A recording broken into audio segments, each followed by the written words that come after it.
Good morning, everyone. This is the second day of the President's Cup 2026. It's the most important day because today is the final round. And the most important tournament of the year. Also of collegiate chess. Yes.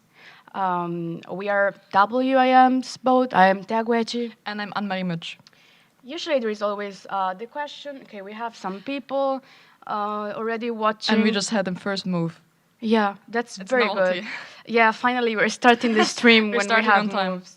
Oh no, my move went back. No, but I move. can see Luka's move. Luka just played d4. Okay, let's do a little recap about the standings and like who is playing, who is not. I was saying who is not. Just yesterday, someone asked if Fabio or Hans are playing, and of course they are not. Okay, about the standings, as we said yesterday, it's also the first edition of the Women's President Cup, where St. Louis University is leading. At the second place for now, there is UTD Dallas, then Webster and UTRGV. In the open section, our university, which is University of Missouri, is currently sharing the first place. Not sharing. Not sharing, so first place. It's just first place. Yes. At the second place, St. Louis University, and then UTRGV and Webster.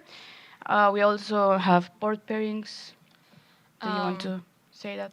Yes, we have the board pairings on board one of Mizzou.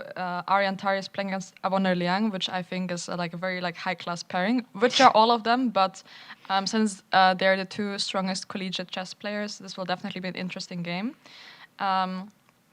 On board two with white, it's Quesada versus Isik Can. On board three, Luka Budisavljevic against Harsha. And then on board four, it's Francesco Sonos of white against Mahel Boyer. They always play versus each other, actually. We always play against each other. Yeah, this is true. We need to win, of course, this match, but at the same time... 2-2 is enough, right? 2-2 should be enough 2-2 for enough. the victory because, okay, it's also called Final Four. We said this multiple times, but let's say... It's only 4 teams. Yes, but 3 rounds, and Mizzou won 2 of them, so of course... Yeah, currently Mizzou has 2 points, SLU and UTRGV have 1 point, and Webster is still on 0. Which is perfectly normal since all teams again are super strong. So yeah, yesterday we had a lot of guests. I wonder was one of them. I wonder was a very entertaining guest, I think. Yes, Aryan also. Yes, it was very instructive. We can say. Yes, chess-wise. Okay, let's talk about the opening. Yeah, to be honest, I was expecting Italian. Probably he didn't want to play e5 again. Yes, I mean, I think the last game that they played at Panams this year, they also had, Aryan was also white, and Avonda was playing Italian against them. And I think Avonda in general lately has been playing a lot of Italian. Yeah. He seems to be doing very well with that. But now we have an E6 Sicilian, which is, not one of my favorites. Actually, yesterday we were talking about the Maruti structure. Of course, in this case, it is different because it is not a dragon or accelerated dragon, but still the ideas are the same. I slightly prefer this with white. I've been me too. playing this. But of course, it's just a matter of taste. Black doesn't have a lot of space, but at some point, it's not that easy with white as well. That's true. Okay, so, and for the other games, if I can find them, on board 2, bless you. Thank you. Okay, so we have a classical Sicilian here that Isik is playing. He has been playing this for... I mean, he has a lot of openings, but I think he already played this multiple times. I think so too. It's a very combative line, which probably means they just don't care about individual points or they just want to play. I mean, the team result is what matters, so I don't think anyone really cares too much about individual But result. usually, with Black, if he plays something like this, it means the strategy is just he wants to win. He wants to win, but Isik, I think in general, is someone who likes to win. But at the same time, he's very solid. I mean, he made a very solid draw yesterday. These guys aren't in college, right? So what we are analyzing, all of them are like this is collegiate chess. So they are. I don't know if And the we have question. all like kinds of ages. Yeah, Still this here. is true. I mean, I think Bruzan is the oldest player. probably. Also, we didn't say it yesterday, I think, but for the way it works with rules, we only have 6 years. I said that. You I said think, that? yeah, but we can repeat it again. Like Yeah. you have 6 years that you can play in the Pan American Collegiate Championship, Chess yeah. Championship. So yeah, after 6 years anyway, you cannot play this. So that's also kind of the idea of the scholarships at like chess universities that like they are for 6 years since we can play in this championship for 6 times. Yeah. Okay. Let's see also how. Quesada played with Queen 3. I think it's very interesting. There are multiple courses, especially Chaparino's course. I really like Chaparino's courses. I would suggest everyone studying them. And also, okay, of course, Queen D3 is one of the main moves. Queen D2, I think it's still more played, but putting the queen on D3 and then G3 was one of the latest trends, maybe 2-3 years ago. Did you play this? I play Rosolimo, That's so I don't have this problem. that's I also sometimes I also do, but I don't know. It depends like on the day. I have been playing this, so I've been studying. I think generally speaking, of course, like every Sicilian has a level of complexity that is very high. Um, but yeah, Ishik seems to be well prepared. Also, usually instead of Queen G3, then I think F4 is another of the main lines, and you can decide. At some point, Black will just play Bishop E7, and then you have to decide if defending with F4 or H4. But yeah, this is still very theoretical. Okay, so let's go to board 3. Yeah, Luka, super solid as always. Um, I don't think I've ever seen him play E4. Have you? No, I was also thinking about our Blitz games. um, actually, no.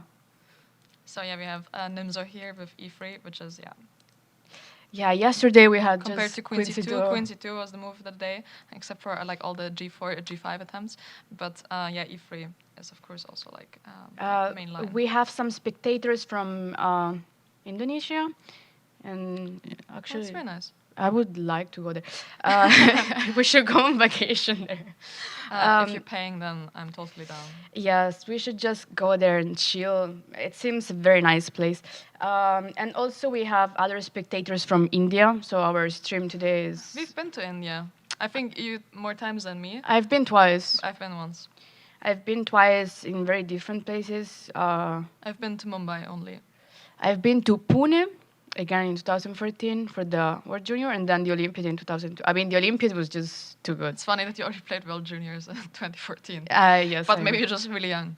I was 14. Ah, yeah, okay. Usually, yeah, if I hear World Juniors, you assume, okay, maybe you're like 19, 20. Yeah. But if you're so strong, you already went at 14. Okay, in Italy, almost Marina Brunello, she's our number one, and then she was already going, and she was not playing the under 20 championship, so I just won because she was not playing. But otherwise, I wouldn't have won. But yeah, okay, going back to the games, about the Nimzo. Okay, Luca's position, as you said, is always very solid. Maybe Super solid, yeah. now, okay, Queen C2, it's normal move, B3. Yes. Just, Some developing moves. yeah, Arsha didn't think at all, which means he expected that, but as we said, Lucas played like this multiple times. Okay, I'm more excited but about Mahel. Like, I always like to see what he's doing. I know. Also because Francesco is playing. Yes. Yes, again, to just mention, like, Francesco is like Thea's teammate from the Italian national team. Also, I want to mention that Mahel played H6 at move 3. Which is a line that I also played for my opponents. I have like 0 out of 7 playing this with Black. I lost all the games. In my defense, they were strong. I think last game I lost versus Elizabeth Pats. She's very strong. Still, It changes a bit if like she's the German women's number one or Dinara Wagner because they're both very strong, but she's the only actual like grandmaster Yeah. like that is also a woman in Germany. The idea also H6 is again a file on modern chess by Papaioannou. Just to avoid theory, yeah. There are Or is the multiple concrete ideas. idea? Okay, of course, you kind of want to avoid theory, but then there is a lot of theory. Also, I didn't talk to Mahel, but maybe I should have, because I played this against Francesco in our last game in Orlando. Ah, really? I played I this. think, yeah. I mean, I was spectating, but it was like a bit tricky to get there. I actually did. right. But yeah, anyway, the two ideas are, okay, first of all, avoiding main lines, but the second one is you are avoiding Carlsbad, of course. Which is your main goal in life. Yeah, it's one of my main goals in life. That's true. Uh, but so, of course, you're avoiding bishop g5. Francesco's been playing Carlsbad. We saw it yesterday, but in general, all his games are like that. Let's see how he played.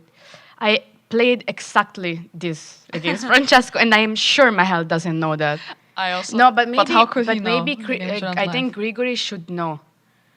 Grigory for sure knows that. That's true. Because we analyzed the game. So anyway, there are a lot of lines. Okay, bishop. Okay, he played queen c2, but he also played queen c2 against me. We can show. I mean, some of the main lines. It seems weird to put the bishop on d6. Also, I played with bishop e7 as well, which was the old line. In one of the Italian championship, but bishop d6 is exactly what Papaioannou is suggesting nowadays.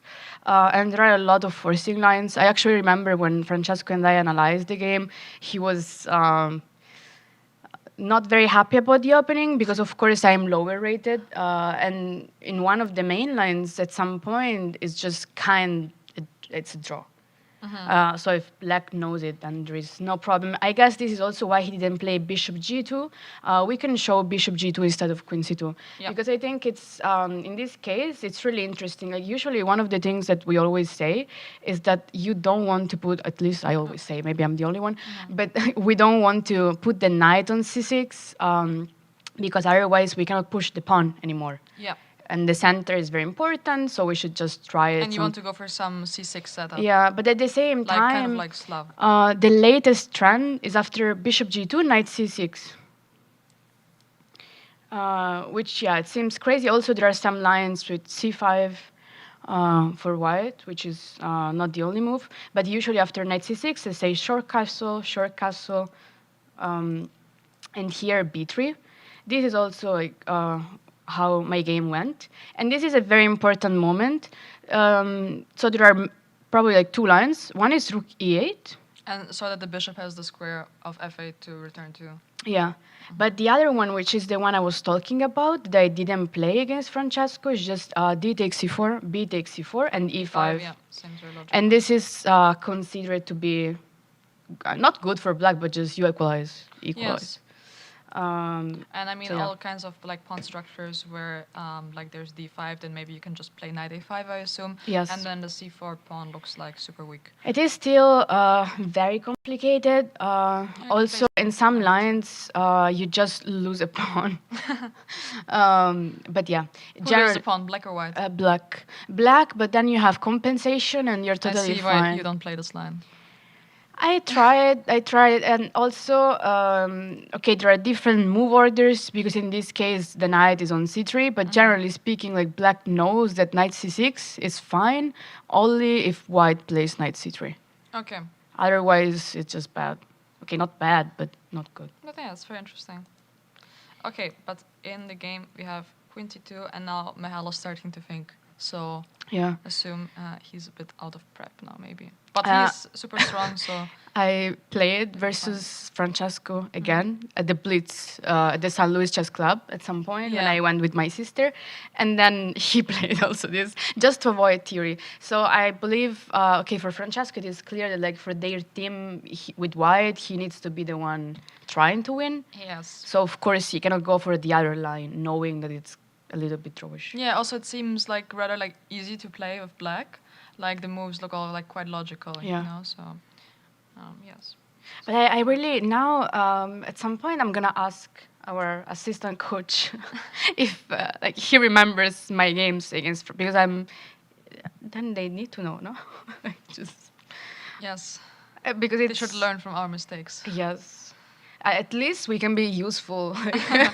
Sacrificing ourselves for the opening prep. Yeah. Okay. Anyway, Francesco is one of my best friends, so Yes. it's fine. Okay, I cannot share. It. maybe let's go to the match of SLU versus Yes. UTRGV. Here we have the other Aryan Chopra on board 1 versus Glabdudin. And this already looks very interesting. White has I the like bishop that. pair, but like doubled c-pawns. And so we have another French here. Bishop d3, knight f6. I don't remember if you played this. I think you played this maybe for a bit. I played something similar. Okay, it was. I don't play a3 usually, even though it's one of the main moves. But yeah, in general, you can play knight e2 or knight f3, which is also possible, even before. So at least you can avoid doubling the pawns. I have some problems with double pawns, but yeah, in general, of course, it's good, and he seems prepared. Yes, they both seem to be in prep. Okay, maybe let's explain also like knight takes c5. Because of the bishop takes c5, yeah, there's this double attack of queen c7, of threatening queen takes h2 mate, and the bishop on c5 is hanging, and there's no way to protect both Yeah. of those at the same time. So that's the idea of knight takes c5, which is a very cool move, I think. I agree. I don't know why, but for some reasons, it reminds me a little bit about the Petrov. Like the structure, like some lines, but they just, I don't know. For me, when I saw like bishop d3, knight e2, like rook e8, I was thinking of Caro. Yeah, that's also true. Okay, And anyway, it has nothing after knight takes, for now, white has the bishop there, but then I don't think we can... But the question is, can white hold this bishop pair? I mean, like this bishop seems like it's about to be exchanged in the next move. Also, I would play h3 with white. No. Here? In this The position? knight on g4 is a little bit bothering me. It's it's too close to my king. Okay, let's say knight takes, c takes d3. Okay, knight e5. Ah, you're Seems taking very with the balanced. pawn, not Ah. the queen. I mean, since also you said that you don't like double pawns, I was thinking, you know, I will just... But it's also now maybe you takes can try d3 to as win the possible as well. d5 pawn if you take with the queen. I don't know. Maybe I could go for this. Some position like this. But I I don't like know. this. I mean, at least there's some activity, but for me, I don't know. I feel like bishop f5 is coming next. And I feel like, okay, if like white is not like very accurate here, or like does not find like the Yeah. top moves. Okay, bishop f5 is coming, rook c8 is coming. I don't know how actually like how to defend c2 in a good way. It seems a bit annoying. So I understand the activity. Maybe like what the only plan I can have is maybe some knight f4 with the idea is to also play knight h5 to put some pressure on g7, and also yeah, maybe at the same time to put pressure on d5. But I'm not sure about this. We have a very interesting question. Where do you guys see college chess being in 5 years? Oh, that's very interesting. Yeah. I think also it depends maybe like how chess in general will be in 5 years. Because I mean now it's like it's pivoting way more towards do you like my choice words? Yes. Like towards like faster time controls. Also freestyle chess is getting much more popular. But to be honest, I think I mean it's very cool that now this year we're hosting the President's Cup at Mizzou, and I think for now like collegiate chess is fine, but it would be nice if there was like if it was showcased a bit more. Yeah, I totally agree with that. Also, maybe there could be a rapid and blitz event. You mean for collegiate chess? Yeah, But we there have is, that, the but it's online. Yeah. It's not the same. Yeah, also not. I mean, It's online is for me is completely another game. Of course, there is CCL, Collegiate Chess League, Yeah. which Twice is a year. also, yeah, it's fun, but still, I think at Panams, like there could be Panams Rapid and Blitz. Yeah, that would be kind of cool. Like actually. the day after you're done. Also, I think someone said that it could be possible to have this tournament and Panams as just one tournament, so that players can score norms. Yeah, I mean, I think it's very valid. Because for now, okay, of course, we already said that, but it's a little bit weird to play just 3 rounds here. Yeah. So actually, that could be an idea. I don't Just think to. I've ever had a 3-round tournament. I'd never. I've never had. Usually, also when you play, it's Friday, Saturday, and Sunday, and you just have But 5 here we rounds. can have 3 rounds in one day. Yeah. If we play a 2-day schedule event. Yeah, this is true. Anyway, I would really like the idea. Also, if you have some rapid and blitz events, then you can combine points. Oh yeah, that would be very cool. That would be interesting. So at least you can see also like the play, like which university is stronger in both time controls or just, I don't know. Yeah, I mean, of course, if you compare collegiate chess to collegiate football or something like that, I mean, it's like worlds apart. Yes. I think like Mizzou and the arts and science department, like the chess team is quite known, but in general, I don't think so. So maybe I there think, can be some work done for that. in general, we can also give some insights from our European experience, because I think at least here they care more about chess rather than. I mean, I agree at universities, yes, but I think it's also because they care more about any kind of sport in general. I mean, at least for people who know a bit about collegiate football, Mizzou is an SEC university, so we actually have like a very decent football team. I like that now you started. I don't know, having football knowledge. No, you have the football knowledge. No, but I don't, This is, but, this is but as far as it's, it gets. I know that our quarterback gets paid a lot, and also the Yeah. coach. Yeah, which is Um, not the case for chess. But also in general, I think the US, of course, was one of the first countries to have real streamers and to appreciate this job, especially about chess. So, of course, this gave a different view, because before streaming, chess was completely different, and we are very lucky that like now we have all these kind of events, and okay, we're hosting. Okay, let's go. I hope we Yeah, answered I was the checking question. out Cardoso's game against Yes. Kacharava because it looks very interesting. I mean, they both still have a lot of time left, but let's check that out. Okay, so we have the English e5. Big fan of that line. Can you say that it's reverse Sicilian? Yeah. Yes. Yes. Okay. At some point, okay, we had a trainer from Argentina. I'm not gonna say the name. And then I was playing versus one of his students, and he played c3, so that after e5 you can play c4, and it is. Reverse Sicilian. That's like what I do when with white. I start with d3, so I have leader with a tempo up, but actually I kind of want to be the tempo down. Yeah. You know, it's. But actually, there's some new like found popularity in e4, e5, d3. I think I also saw Hikaru playing this in his match against I Wonder, maybe even. I might be wrong, but I think Tatev also played this, the American American Cup, and then they asked Fabi what he thought about that, probably. But I I might be think so. very wrong. But I think so. So probably like people are just studying that. Yes. Very strong opening. Yes, our coach Mihail Marian would be very happy about Cardoso's opening. I thought, but even more about the dragon. Yeah, but this also, I think no one from Italy is gonna know that, but I'm saying this. But yeah, in general, we have been analyzing a lot of games like this. I don't know, but this doesn't look too good for white, to be honest. Also, A3. Maybe we can stop a minute and just try to, because after Queen E7, I don't know. I guess there are other moves. Okay, A3 for sure is also possible, but then. I mean, A3. It seems like it's, I don't know, like just the idea is to play b4, I assume. So of course, okay, it makes a lot of sense to stop that, but I don't know. I'm not. I think Not the it's biggest fan probably of this. still theoretical. So yeah, okay. Seeing how the game was.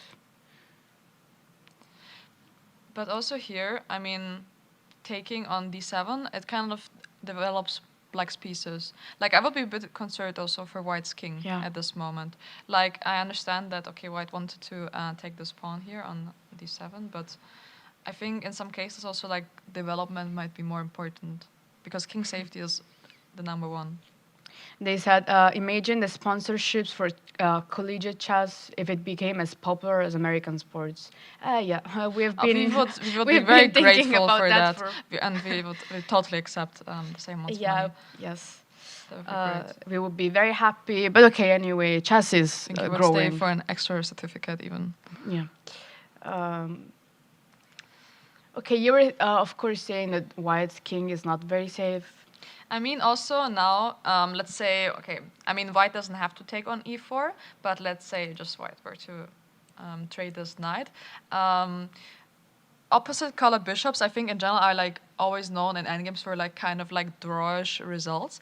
But actually, like if the queens are still on the board, it's like very tricky because opposite color bishops are like one of the things that you can attack best with. Like, Yeah. so even okay, rook g1, there's some pressure on like g7, but after like long castles, I don't know where the white king is. I would is never going. take on e4. I think I would be very scared of mean, taking on e4. I don't know. Like even like you cannot even manage, I think, to castle along with white because I always have ideas of bishop f5, and then there's some mating threats on b1 also. Do you think black is prepared? Because he's not thinking that much. But to be honest, I mean, okay, I think except for knight e4, there weren't really any moves that he had to find. Like everything that's seemed pretty true. logical, but also of course knight e4 is something that you have to commit to since like the g7 pawn is hanging. So and he still has like a lot of time on the clock. So I don't know. But yeah, let's say you play queen c2 instead. I mean, giving the bishop out. Yeah. But then yes, bishop f5, d3, knight c5, e4, bishop g6. At least I mean at some point I'm gonna lose anyway. But at least here, white is trying. I mean, you still have the bishop pair. Yes. You have some kind of center. I can see, like, okay, you know, there can be some bishop b2. At least you can castle short. I would totally prefer this compared to the line. This seems way more playable. Also, I mean, at least I can, if I castle short, I can at some point still push with f4, f5. Like, there's a lot of ideas in the position. I mean, this bishop d3 b2, pawn is like, c3. I think, the main problem. Yeah. Like, yeah, if I start attacking this pawn with like rook d8, I don't know how to defend it in a good way. So I think if white manages to solve the problem of the d3 pawn, I think white would actually start being much better probably. But I don't know if it can be solved. So I don't know if it can be solved either, but it's also true that black doesn't have a single problem. No, it's okay. The only thing. Yeah, let's say for example like short castle, and then I want to be very quick with rook d8. So this pawn is just gone, right? Yes, but it is true that you can just sacrifice that. Can sacrifice it, but sacrificing that means also like what is going to happen to e4. Yes, I don't know. This is like the issue I'm seeing in the position. So, but I agree that at least here there's something to try for, and if like you were to trade on e4, it seems like a pretty one-sided game, and yeah, I don't know. I agree with you. Okay, let's check out another game. Maybe Gazik versus Santiago Villa. Yesterday also Santiago won a very nice game. The one we were analyzing. Yes, with knight g5 and queen h5. I remember that was a very nice game. That's true. We spent a lot of time on that, and he spent a lot of time on knight g5. But maybe the this clock was... I think is my favorite game of the round. Since you can see black's first move, you know why. It's Philidor. Well, it could also like transpose to Pirc, but as we can see in the game, it is actually Philidor, which is my absolute favorite opening in the world. You're the expert, yes. I have too many games here. Well, I think Kadrich is like known to be the Philidor expert, but I'm a self-proclaimed Philidor expert. So we said this yesterday, but Annmarie published a chessable course in the Philidor. So I should know a lot about this. Yeah, Philidor. So basically, the idea is like you want to give white a bit of space, but which okay, well, according to the engine, of course, like always, white has like some advantage. But I think it's super easy to play for black, especially if you know the idea as well. Like you have like always very similar like setups for your pieces. Yeah, you try to get the center with e5. Very important is that you, yeah, some people think that you can like go with a different move order to this position and start with e5, and then after knight f3 they play d6. But this is very different from starting with d6, and this is almost not like lost in a higher sense. But for example, if you were to play like d4 and knight d7, now there's bishop c4, and because black has not played knight f6, you're not forced to play knight c3. So since this didn't happen, there's the option always of like some tricks here of knight g5. I remember you explaining this in one of the trainings. At the chess club? No. In which trainings? Really? You don't remember? No. I have zero memory. Okay, but yeah, anyway, you were saying this, and someone else said it's interesting. Yeah, I love talking about Philidor. It's one of my. I mean, it is interesting. I agree with yeah, that. there's like just a lot of moves that look similar, but they're not. But yeah, this is the correct move order. And now bishop d3 is very interesting because this exists like on move 3, but to be honest, I'm not sure if I've seen it here in this position. And okay, I don't know what Gazik's prep here is, but usually it's not very dangerous, let's say, for black. Like anything that deviates from the main line, which would be bishop c4 here, white just wants to castle and develop his pieces with like rook e1, a4, and so on. Is quite decent for white. I actually wanted to ask you that because now he played b3, and I don't remember any game with b3 in the Philidor. I mean, there are some ideas in the main line with the bishop on c4, and you put the other pawn, like you put the pawn on a4. A4 is always like very useful to prevent b5, which is like in either in combination with c6 or a6, is b5 is one of the main ideas to also maybe play b4 and put pressure on this e4 pawn. But yeah, then the bishop goes to b2 for the fianchetto. Yes. Yes. So like this is like possible, but not in this move order really. And since, I mean, if he didn't arrive late to the game, he already spent 15 minutes. So I cannot believe that this is some kind of prep. Or maybe he just trolling us. He knows, Yes, and but maybe he knows. just I mean, likes some to people like to spend a lot of time thinking and pretend, oh, like this is not my prep. But some people do it. I know. You know that I know. I once did this. I believe it was 11 years ago at my second German Youth Chess Championship. My coach told me to spend some time on move 4 to pretend like, okay, I was thinking about something, and then I messed up the move order because of this, because I like tricked myself, and by luck we transposed into the correct position, but it was totally not forced. So I think the stuff like can also kind of backfire. I on agree. you. I usually don't do that. If I know something, I just blitz. Yeah, me too. Also, I like to have time, so I cannot afford to But waste okay, anyway, time. of course It's everything very is interesting. playable. Bishop d3, b3. If it turns out to be a very good game, I might update my Philidor video course and include Maybe this I line. can copy it and make a file. I'm gonna ask coach tomorrow. Yeah, we will see. So if Gadzik wins, then I make a file. If he doesn't, then no. Yes, we'll check it out more. But yes. yeah, bishop d3, b3 is a very strange combination. But yeah, usually like black likes to put his pieces, like the bishop goes to e7 and he castles, the queen goes to c7, and yeah, usually always you try to make a6, b5 work. And then you just see kind of what white's doing, and that's it. Yeah. Yeah, I was checking the other games. Maybe we can also. We can check first the last board and then move on to the women's section. But yeah, I just want to see what's going on here. Okay. So Again. another English, yeah. Okay, bishop e4. Yes. I think always all lines of like e5 and bishop b4 are quite sharp. This is true. Also, okay, c6 is one of the points, no? I mean, without c6, it's not that sharp. I think. Yes, but c6, I was at some point checking those lines, and then I think I just gave up because I thought, okay, I can never remember this amount of theory. So I just for both. c6. Yeah, for both sides. I mean, it's like you have to know a lot. Yeah, but okay, I this agree. pawn structure, d6, e5, c6, I like that a lot. It's like kind of, again, like Philidor. So yeah, I like this. Knight c3, castle, e3. I don't think I think black is doing completely fine here in these positions. Also, I always, this reminds me kind of like some King's Indian attack. Yes. Or well, like, yeah. I'm not very convinced about the way white played. Yes, because I mean, if you manage to get e4, and of course, like later assume like black can always like try to stabilize this pawn with d5. But I don't know. I think I studied this, but instead of e3, with the move e4. I'll go back to that e4.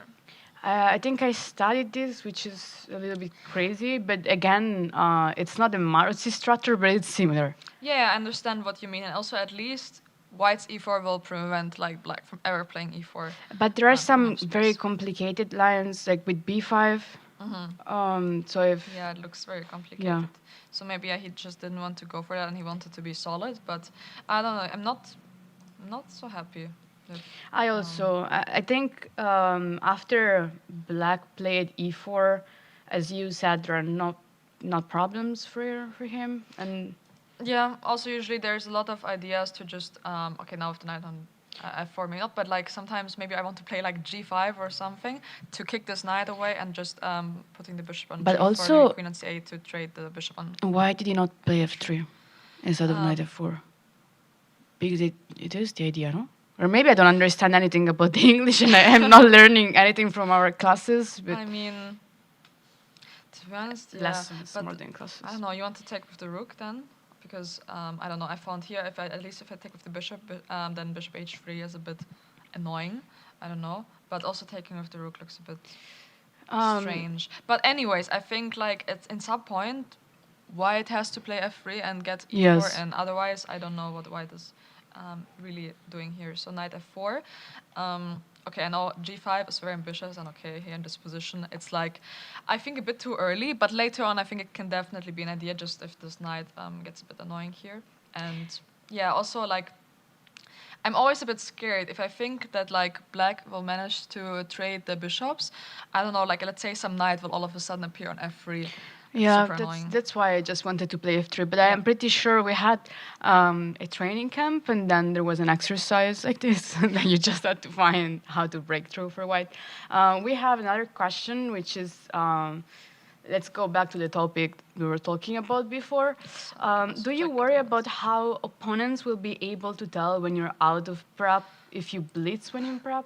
I mean, It's also I smart, think but- for me it's always very easy to know when I'm out of prep because I mean, I like to play with like my glasses. Okay, I don't need them so much, but just for calculation. So usually when I start wearing my glasses, it's when I have to start calculating and I'm out of prep. Which okay, I don't know if I should reveal that, but it's fine. I think it's very, yeah, for me, obvious. okay, of course, it depends also how much you can hide your expression, because sometimes you can just tell, even if you blitz or you don't blitz, but then from your face you can understand everything, which is one of the interesting things about chess. Like in the end, you have to have like the poker face sometimes. I have zero poker face Me, for poker or I know. chess. I also don't know how to play poker, and I think my face sometimes speaks for itself. Yes. Um, For everything in life, I think. yes, but yeah, in general, even though they understand you're out of prep, usually like, one of my coaches told me that I shouldn't think more than 5 minutes. The move after prep. Because usually you can always understand in my games that when I'm out of prep, I will just think like 10 minutes. Always. I wish I would only think for 10 minutes. I think I spent, my absolute record was spending 40 minutes on move 3. And I don't know, I somehow ended up winning that game, but it was just super sad. But yeah, it's like, of course, if you blitz out everything and then you start thinking, it's usually very clear that you're out of prep. But to be honest, I don't know. I think prep, it depends the level that you're on, but I mean, it can also just be a bit overrated. But also that's why I just try to play like sidelines, because I just want to play chess. Like I just want to find like nice moves, and that's also why I really am a big fan of freestyle, because there's the, I think currently now it's the biggest tournament in the world, the Grande Chess Festival. I played the freestyle event last year, and I remember as a kid I was always playing the normal open tournament, and with double rounds I was always super stressed because the tournament is so big. I think now there were like 3,000 players or more, and you could never prepare before the round. And for freestyle, I went there, then we saw like the position and we just played, and it was also so nice to get like different like structures. Sometimes with white, even if you mess up, you can be worse on move 2, which I had. you can be winning after 5 moves. I it's think very I'm cool. more opening oriented. I really need to know what I'm doing. But yeah, in general, it's always like in the end, you cannot prevent the opponent to understand when you're out of prep. I'm checking the game of Martina Starosta versus Anna Sargsyan in the women's section, and we have an E6 Rosalima. It's not one of my most beloved like openings. I think for either color. I mean, I've never tried to play it with black, but just I did. with white, it's so difficult. There's so much fury, I think, in E6 Rosalima. Maybe it's also a German line. I don't. I It's a played. German line? I don't Really? know, but with white, I played this against Donchenko and against Dinara. Wow. They I both don't know. played a6 against me, or maybe I don't they know. just I've know never I thought don't about that. understand. But also, yeah, I think one of the last times I had it, also like a German was playing it against me. So that's true. But I think E6, like nowadays against Rosalima, it's getting very popular. So I think almost everyone plays But it. Martina didn't play my line.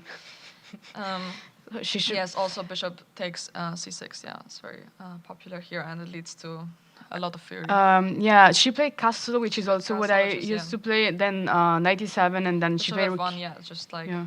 the main line here. But I don't know. For me, I always thought with white, I just have nothing here. Like I don't know, I couldn't find so much advantage. Also, Knight G4 is very. but I she's don't know. blitzing. She's blitzing, but she's out of book. Because Knight G4, I mean, not that I have a lot of knowledge in this line, but I don't Yeah. think it's the move here. Which I mean, I think Knight G4, it can be very logical. Okay, you just want to attack this bishop. I mean, and then think where is it going? But usually you Bishop just. G5 is very logical, but I mean, let's say, okay, bishop e7, just to check this. I think there's already some problems here because I can just take on e7, and after queen takes e7, I'll play d5. And now this is already, I think, very annoying for black because, I mean, okay, the knight has to move somewhere. Let's say, okay, either I will go to, okay, maybe I'll go to b8 actually, and then I can push d6, and I don't know, like this knight is very misplaced. The pawn on d6 is very strong. So bishop e7 does not seem like the move, and okay, we can also already see the game move, which is f6. But I would be very scared with black. I would be super scared here with black. Actually, I think I had a very similar game against the roster where I was white, and also there was some like bishop g5, f6. It was just reversed. I think in 4 nights at this like online collegiate event. But I don't know. I think yeah. I mean, also like a normal move like bishop f4 is for sure still like advantageous for white, but also I think like d5 is just very interesting to think about. Yeah. Okay, let's. Yeah, I think Go for this line. here it is pretty much clear that white is just I mean, crushing. yeah, like I mean, black is managing to trade queens, but I think there's still like a lot of problems because the black's pawn structure is so bad. Like also like I mean, g5 is hanging. I don't know. This knight on g4 is still like a bit weird. I can develop my knight. Okay, let's say I don't know, or like d2 to like c4, and then I can always go to b6. I cannot to d6. Maybe it does not seem that bad actually, but I don't know. I mean, no, I mean for me it would be horrible, but I would yeah. think okay, I have like a knight, and and then all the pawns are like isolated. I at some point I was giving lessons to a kid, four and he pawn islands, used to call like the pawns like this cactus. What's the reason for cactus? I don't know because he thinks like then you cannot reach them, so it's At least I think for us it's like it's pawn islands, right? Yeah. Also in English, it's like should be in every language. But Yeah, yeah, it's d5 is very international. interesting, and I think after that, like black will start to have a lot of problems. she She didn't played play bishop that. f4. Okay. But also Martina is thinking a lot. She spent a lot of time. Yeah, I don't know. I think d5 was definitely interesting, but I don't know what she was afraid of because let's say some move like knight e7 or something, it cannot be it. Maybe like okay, knight b4. I think knight b4 maybe she was a bit scared of because at least okay, Yeah, you cannot like take on now the E6. bishop on g5 is hanging, you cannot take on e6. Also if the queen trade, c2 is hanging. So I don't know. You actually have to go back like something like bishop d2, and I think black's main problem is like now that the knight is misplaced, what pretty much all of the pieces, and just like the king is like very unsafe. Like you have this development advantage, which I think sometimes in game is also like really hard to evaluate. Like maybe you think okay this can be good, but she might just not have been sure. To be honest, bishop f4 makes a lot Bishop of sense. f4 is a very human move. Yes. In the end, like you don't think that much. You just play so the most natural move. So. Do you see another interesting game that you wanted to check? Yeah, we can check that, and then yeah, we will probably actually like before checking. We have to go on a break. Yes. Yes, it's recharging our mics time, so we'll be back in maybe 10 minutes. Yeah. Should be fine. Okay, then we'll see you after the break.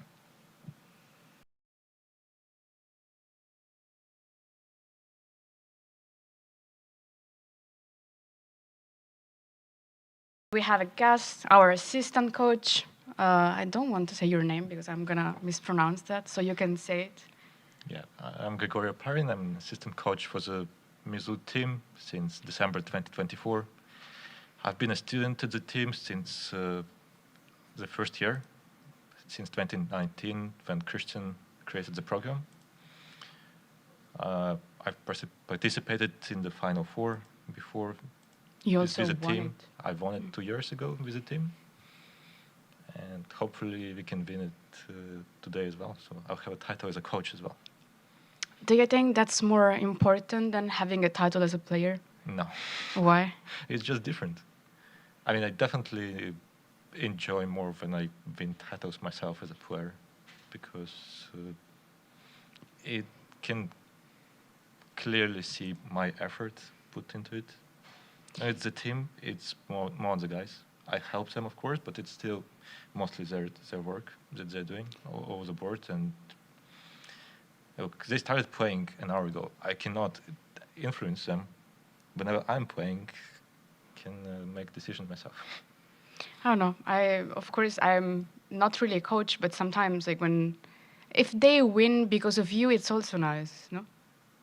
But it's almost impossible to win the games out of the opening these days. So Yes, but still, okay, you're working with them it's a possible lot. to lose games out of the opening. So.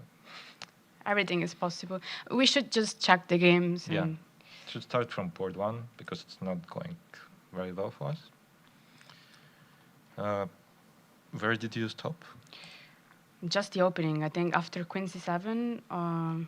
Yeah, we Yeah. kind of expected that this could be an option, but I mean, I just thought that like Aryan should just play it slowly, just some kind of hedgehog structure. And then I was extremely surprised by his approach with G4. I mean, it was already clear by Queen D2 that he probably wants to castle long, Mhm. but he should have continued with castle instead of G4, because the most important thing here is to make sure that the king gets to B1 as quickly as possible, which he's not able to do after G4 that he played in the game. Now knight C6, along castle, knight D4, and it's not so easy because, for example, Queen D4, Bishop C5, back takes, and there's some B5 stuff. But gets a lot of counterplay. With the king on B1, there is no counterplay, like no immediate counterplay, so it's easier. But I definitely prefer short castle because it's just much more solid and things cannot really go wrong for white. I was happy to see the opening, but then it was. I was not so happy to see the opening, especially since Aryan started spending time very early on. And I was extremely unhappy to see G4 on the board, especially since he didn't even blitz it out. Then knight C6, he again spent a lot of time here. Played G5, which I think is also a bit shaky, because it does weaken the position quite a bit. And knight H5, now it was just a huge blunder with F4. It's already, I think, pretty difficult, like from a practical point of view. It just black's moves are so easy. Do you want to explain why it's a blunder? I mean, it's already on the board.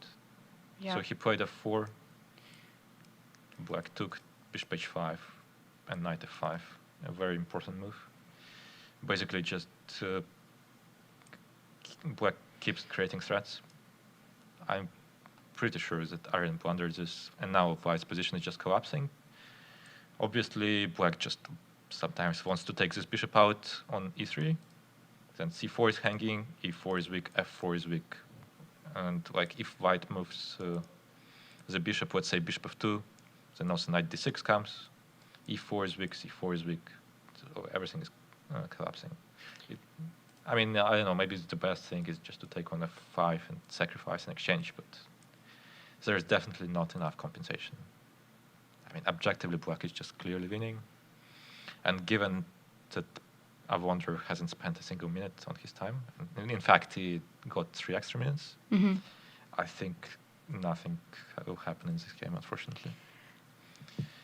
So this game is not looking good for us. But we still have hope. Not We for you. definitely have hope because even losing the match is not a complete disaster. Yeah, we said that before, and we don't need so many points, so it's gonna be fine. Maybe you can speak a little bit louder, Yeah, I'll try. or just closer to the mic. Yeah. The chat is not happy. No, also I have a question about Mahel's game. Do you remember that I played the same line against Francesco? Like, does Mahel know about that or not? Yeah, I'm pretty Okay. sure that he does. And also, we discussed this one yesterday. We discussed it before the tournament. Because also, Luka had a game in this line. Maybe we should just go board by board. So just start with board 2 with Isik, who played the router. We actually didn't expect Yasser Quesada to play today. We expected Bruzon to play. Like everybody else, we predicted. So we thought that their lineup would be Avonder, Bruzon, Harsha, and Sonis. But instead, they had Quesada, which didn't really change our plan in the opening. So it was router, Sicilian. Queen d3, it was probably a small surprise for Isik, but he knew what he was doing. So this is all serious. This is kind of a modern approach from White. Like even like 5 years ago, the engine wanted to put this rook on b4, which may look extremely weird because you just never get this rook on b4 in either of structures. But it has some point. For example, if Black takes on c3, sometimes you can just sacrifice this rook back. Like if Black opens up the position with d5 at some point, and Queen c7, King b2, d5, you can just leave the rook on b4 or go to b3 at some point. So it just a good defensive piece, and it prevents Black from creating counterplay on the queen side with a5 in some positions. I think it's still possible to play a5 right now. Rook b5, rook c3, bc, knight e4, and then it's some kind of a mess. I'm actually very happy with the opening outcome in this game because I think stylistically it's very good for Isik. And Quesada, I think, is much more of a positional player, so I think it was a good choice. We'll see. And we're also up 20 minutes, so I'm happy about this board. Board 3, Luka, his goal was to play as solid as possible, and he's doing that. Played the Nimzo with e3, e4, yeah, knight c3, e5, pretty much just simplifies the position. Played b3, could probably also just force the matters with bishop f4, knight c4, knight b5. It might just be like a forced draw. Here, knight a6, and just repeat. But I mean, what he did in the game is also completely fine, so it just roughly equal. b3, c6. Hopefully nothing will happen in this game. It's going to end in a draw. And board 4, Mahel played the h6 QGD. As you said, you had a game against Francesco. Yeah, we said it also before. G3, we discussed this line, and I was surprised that Mahel spent about 20-25 minutes here because we discussed the line yesterday, and he seemed to have a lot of knowledge. The main point is, I don't know if you've discussed this yet or not, if Black castles, and there's g4. No, we didn't discuss this. Then it's No. it's actually Luka's game, I think, from the Pan Ams. He won a game like this in one of the early rounds, and it's actually just really, really bad for black. So knight c6 is fine. I think also c5 is fine here, but knight c6 is more forcing because probably the most critical here is c5, but c5, bishop b7, a3, b6. I believe it transposes to something else because there is a Catalan line, knight f3, knight f6, g3, say bishop d6, bishop g2, castle, castle, h6, queen c2, knight c6. There's something extremely similar to this. Mhm. So I think Mahel kind of remembered that there are similar lines and just decided to go for this. And instead, Francesco went with bishop g2, which I think is completely harmless for black because dc4 is just, again, a very good version of a Catalan for black.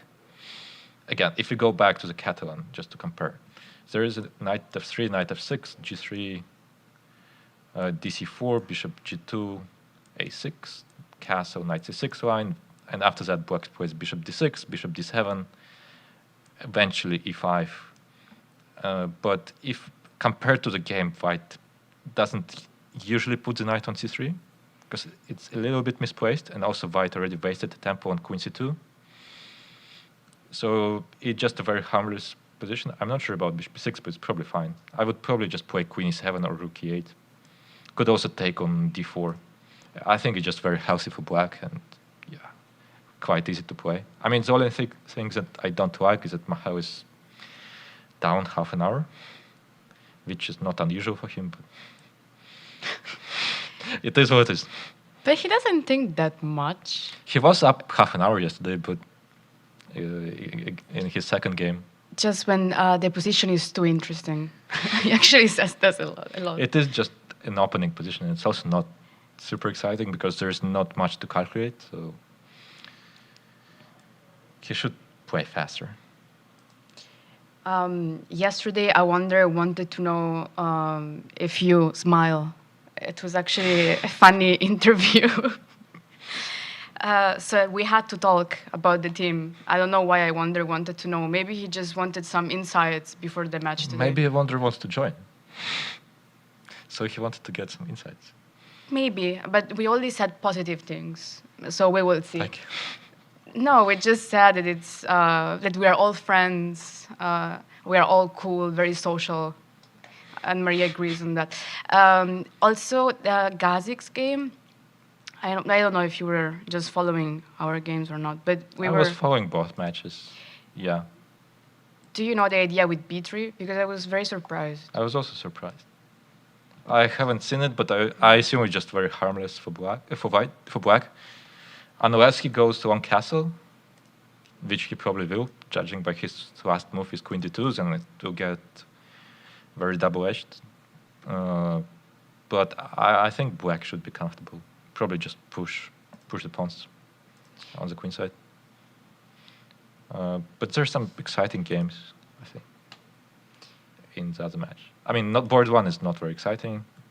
It was the Wiener French with bishop b4, but Chopra took on d5, bishop d3, and it all simplified very quickly. Now it's just equal. But one interesting thing is that black actually just wants to take on d4. Like, you shouldn't be afraid of this knight on d4. Let's say here if white takes on e5 and plays knight d4, the knight looks very nice on d4, but it's actually just not doing much. Black can play bishop d7, restricting the knight. Can I throw arrows? Oh, I can. Someone asked who are these commentators. So I'm. There is also another very funny question. I'm W. I am Thea Gueci. And I'm Grandmaster Grigoriy Parin. They wanted to know if you're Fabi's friend. I am Fabi's friend, Fabi's coach. So yeah, we've been working for more than 3 years. Yeah. So anyway, Yeah. he's the assistant coach at Mizzou as well. And I'm an assistant coach at Mizzou, yeah. Um, I think board 2 for So is very interesting. yeah, he just played knight takes f2. We didn't see that. I think we stopped probably after c takes d7, and we stopped here. I think C takes Bishop d7 is not a takes good practical Yeah. practical decision because it just helps black develop very quickly. Of course, you want to have equal number of pawns, but bishop g2, dc6, bishop b2, just play for the initiative for compensation would be probably better, but Ah, that's true. We saw knight e4. Now I remember. yeah. Knight e4, queen c2, knight f2. We only considered bishop f5. We actually didn't mention knight takes f2. We were seeing like bishop Again, f5. it's everything about just developing the initiative. I assume white just makes a rook move and then develops. So like with black, you probably also just want to like castle and create threats immediately. Like you don't really need this pawn. I don't know. We were thinking bishop f5 and then d3, knight c5, and Yeah, and then something like this. Yeah, and the long castle just very, very quickly start attacking more important pawns. But maybe I wouldn't be shocked if he still knows something. I mean, because Kacharava is known for his good preparation, very deep preparation. So we'll see. He hasn't spent that much time, so that's why I can also think that way. Board 4 is some kind of an English, more or less balanced. Hard to say. It's been simplifying a little bit. I would say that it's easier to play with white, but I think black is very solid. I didn't like white. But he played f3 that we mentioned, which was, Yeah, of course, I mean, clear. with white, you're basically trying to target d5. Black is solid. I mean, try to trade the knights at some point, play bishop b6. I don't know. I would maybe slightly prefer white in practical terms, even though the engine probably thinks it's completely equal. We'll see. Okay, Aryan's game is he did sacrifice the exchange as he should have, but yeah, I don't think his attack will work out. Yeah, that's a little bit unfortunate, but as we said, I mean, the others are doing well, so we can still hope to win the title. Okay, thank you for coming here and Thank you for joining having us. Good luck for the team, even though it's ours. But okay, our official commentator, Annmarie Muetsch, is coming back. I should improve my pronunciation of your surname. Yes. So I'm sorry for our Otherwise, German I'll start friends. calling you Gueci. Yeah, it's fine. Some people prefer that version of my surname, even though it's not the real one. Okay, Grigory gave... Grigori changed my whole interface. Yeah, I see.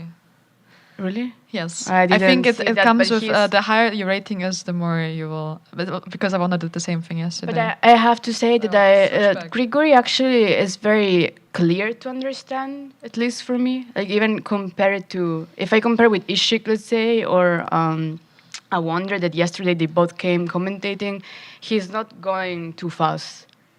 Like Yes. compared to also his rating, I think usually the stronger you are, the least you understand that normal people cannot follow you. I think that's because he spent so much time like training us that he's already Yeah, used now- to it. He's yeah, used to our level and yes, our he thought knows. process. Because yeah, Grigory is the assistant coach, and we have individual and, as we just said, couples training with him. Yeah, also, okay, group trainings. Group trainings as well. Yes. Yeah, we are very lucky about that, especially as we mentioned, actually he mentioned that he's also Fabi's coach. Yes. Which means we actually have It's Fabi's a coach. pretty We have- wide range, actually. Like from us Yes. to probably weakest students.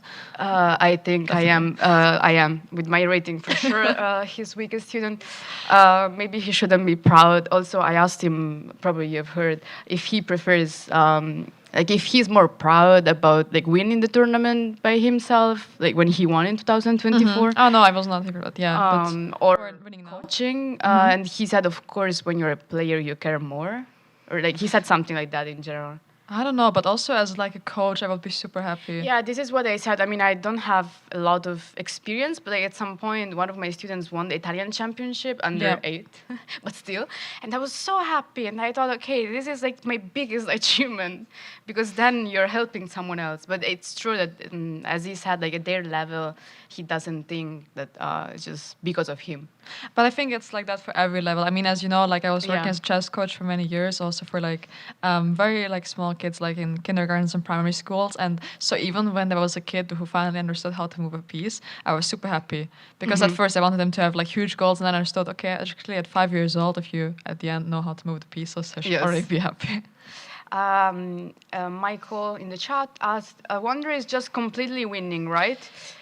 We can check on that. I don't know if you were just covering that. Yeah, Grigory was just going through the games of the open section in a quick way, but we kind of said a bit of stuff. I mean, I saw that here that f4. I mean, yeah, just led to knight takes d4, bishop takes 5, and knight f5 was very nice. And now Yeah. it's very tricky for Aryan. I mean, also the fact that he's 1 hour down the clock, but I think Yeah, very hard here. Especially, I mean, of course, I wonder is he's so strong. I mean, he's one of the top players of the US, so. In these kinds of positions, I mean, I think for our level, like some things can still happen, but I'm also not that sure. at in this our position, level, but everything can usually happen. on at their level, like yeah, it's like close to being done. But I mean, you can never like know. Yeah, it's true that like in chess, in the end, you can never know, but I wonder is very, very strong. As we said, Aryan is part of our team, so of course, today we're also hoping to win the title. Yes, that would be very nice. Yes, so we will see, but I wonder is winning in this position. Like we cannot say it's not true. Yes. He is winning. That's true. Okay, for the other games, maybe we can check again the women's section because I think with Grigory at least, like we said, what's happening in the other games. I mean, I just like opened like Martina's game against Anna, and at least now it seems very, very balanced. To be honest, I would actually prefer black now. I mean, we saw this earlier that here white had this very cool option of playing d5, which didn't happen. But then, yeah, I think the position was a bit like simplified, and now, okay, black just remains with the bishop pair, and if at some point black also gets in e5 and then kicks back this rook with bishop f5, also I'm a bit worried for white's king, to be honest. Yeah, So. it seems still balanced if white can develop the knight quickly. Yeah, but yeah, I would already like tend to prefer black. black, Yeah, yes. it just seems much easier to play, and yeah, again, if you're not accurate, this will like. Today we didn't cover SLU in the women's section, Okay, but since so they are leading, we can probably. We should check because I think Yeah. they are like leading with like 2 points. But UTD actually also won both of their matches. So this is like the direct like duel for the title. Yeah, it's an we important should match. definitely check that. They asked, is this a federated tournament? Are ELO ratings affected by this tournament? Yes. Yes, they are. It's both USF, USF rated and federated. Yeah. Yes. Oh, so we have another Nimzo with E3. Do you think they speak about this? Do you think, okay, let's say yesterday was the day for Queen C2 and today is the day for E3? I don't think so. Usually just maybe between coaches, because if I imagine myself playing, then okay, we talk about openings, but I wouldn't say, okay, let's play this or no. Really? Do we talk that much about openings? Okay, we do. No, we do, but then if you're playing your own No, tournament. for us it happens accidentally, I think. That Yes. we end up with the I same mean, at stuff. some point, we didn't even know we were playing the same opponent and we played the same opening. We played the in same opening. tournament. I remember the opponent. But and I think we both misplayed the opening. Unfortunately. Unfortunately, yeah. But, yeah, again. yes, okay, so. Yeah, this line is very solid. It is true. Yesterday, they won the match also because of the last endgame. We were analyzing that in the end, It was ended a up being a draw. draw. Yeah, Yeah, that with the actually flip petal. decided the match. That's crazy. Yes. Very unfortunate. Unexpected, we can say. Definitely unexpected. I mean, like, these positions are like very solid. Like, actually, I like this, like, to play Nimzo, like this line. I always used to like this for black. But I don't know. I think like here, like black misplayed a bit, because I mean, getting some protected pass pawn already on d5 seems very decent for white. I mean, you should not allow, I think, white to stabilize the center here. So I think like yeah, e4 was an important intermediate move, so that this knight can actually go to e5. Yeah, we also said it yesterday, and Thalia is, I still believe she is a very positional player. Yeah, that's true. I said that she was not, but then if I think about our games, yeah, she totally is. So after like seeing how the game went, okay, maybe you can go. Yeah, Yeah. just I wanted to show that I think this was Yeah, very E4, important, you're right, it was because very important. yeah, after I mean rook d8, of course, like pins the knight, that's very nice and everything, but like e4 is just super strong. And okay, well, after knight takes e4, there's a very nice move of queen c2. So now both knights on e4 and c6 are attacked, and like black loses a piece. So and also there's not really any tricks of bishop f5, because I mean I think you can take on c6, but also there's bishop d3, so you Yes. run into no problems at all. And yeah, I think yeah, she just missed that there's e4 here, which okay, I can understand, that's like not so easy to spot.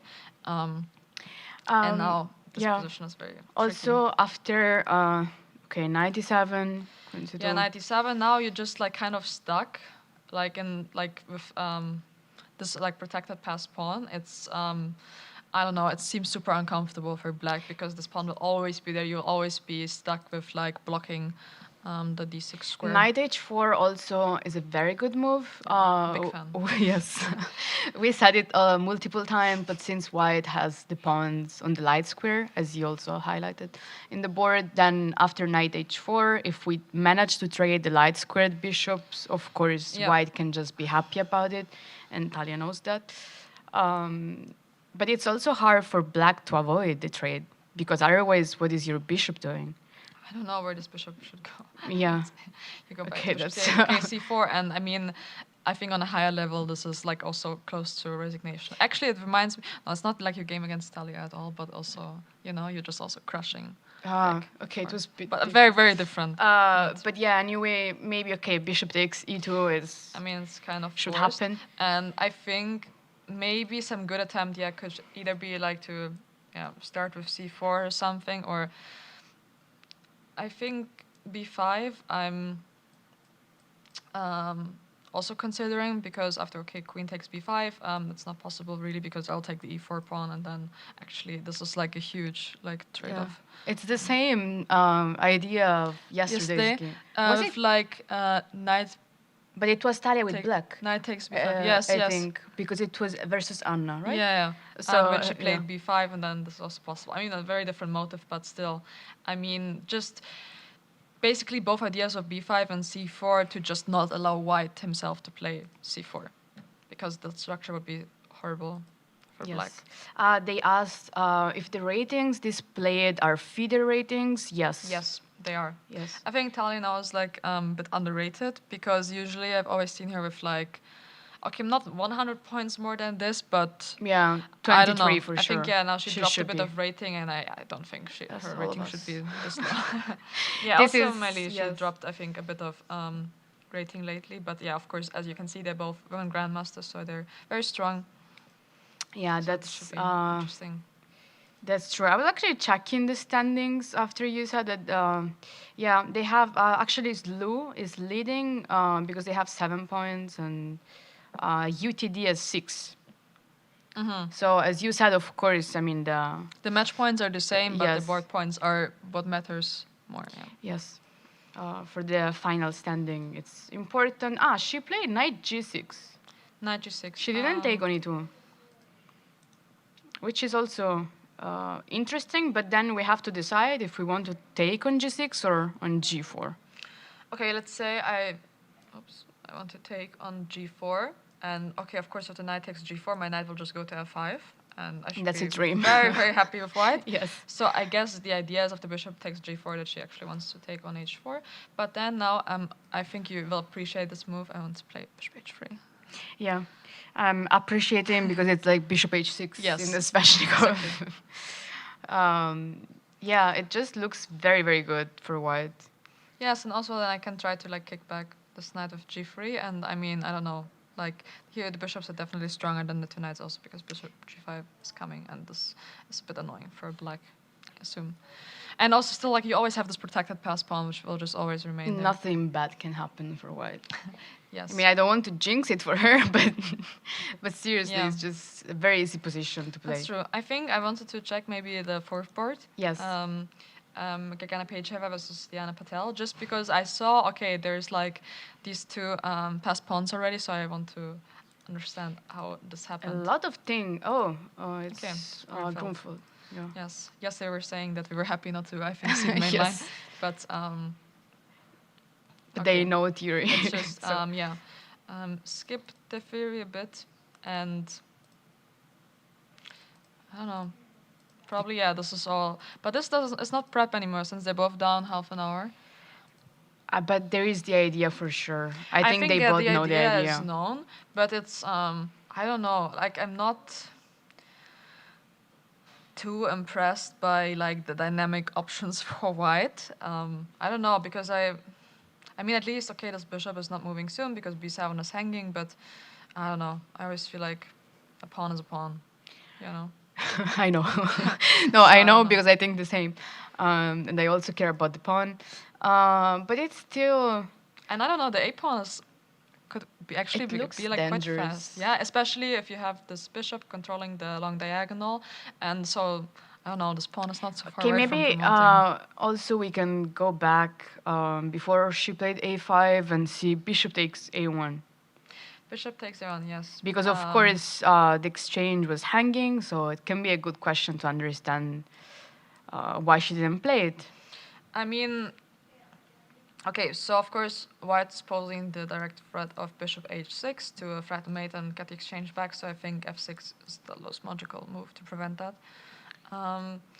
But I don't know, here I think I would be quite happy with white, to be honest. Like, I mean, there's multiple like ideas of, if I like, let's say start with bishop h6 and, okay, after rook d8 or something, yeah, there's always the idea of f5. I will, yeah, put some pressure along the diagonal, and I don't know, I mean, black cannot really defend this pawn. If I mean, some move like queen a6, I will just continue with d6. Yeah, the bishop pair is very strong. It's super strong. So then, I mean, if I have to play something like what, rook f7, now the rook is in the box.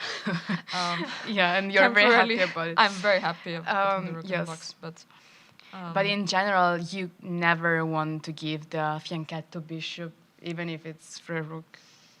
yeah. Also, I think there's some idea of like rook c1 to go to the 7th rank, and I don't know. It just looks like it's super easy to play for white, and I don't know. Like Also, I would not want to play it this. is probably obvious, but when you sacrifice the exchange, it's important to count how many open files there are in the Yeah. position. And here, okay, there is the c file, but as you said, white is the only one that can actually control that. Exactly. I mean, like your rooks are really only advantageous if you have like open files, like to use rooks. Otherwise, okay, I don't know. Like I think black's actually lucky that this bishop cannot do so much in the near future. But there's so many ideas of e5 like the whole time. Even without this idea, I think it will not be great. But yeah, I think it's a very human decision not to take on a1 here. So yeah, they Yeah, we will decided on see. this line. But what- like it looks interesting. I want to see what's going to happen to this a pawn. Yes. What about Sila? Board Silla, two? Yes. Okay, we can check that opening. Finally, someone playing Sicilian. Bishop c4. What do you think of bishop c4? Again, there are some courses about it. Yeah. At some point, I tried to make it work for white. I'm not saying it doesn't work, but then I just thought, yeah, it's, as Grigory would say, harmless. He likes this word. He used it twice, and now I'm starting to understand why. It is interesting. I'm surprised that Sila played d6 because, of course, e6 is the main line, yeah? but in every Sicilian, as a kid, you learn that when white plays bishop c4 or bishop g5, you have to play. There's always like E6. e6, and also in like some close Sicilians, there's always like some e6, knight g7, d5 Yeah. ideas, usually the setup. But okay, d6 also, since Silla, she plays like Rossolimo with d6, I think also it's like more like known setup for her. So that's why also maybe she decided on d6. But to be honest, with And white after d6, I'm happy. Yeah. Because then I'm just fine. Like they're not a problem because Rook it is E1, not. yeah, it seems a bit familiar. Yes. To some other systems I've played with white. So. But the bishop on c4 is just an improvement. It is. I mean, If you compare, because you cannot really get like a6 with a tempo. Also. Yeah, it's actually that she also played c3 instead of h3, which is also possible.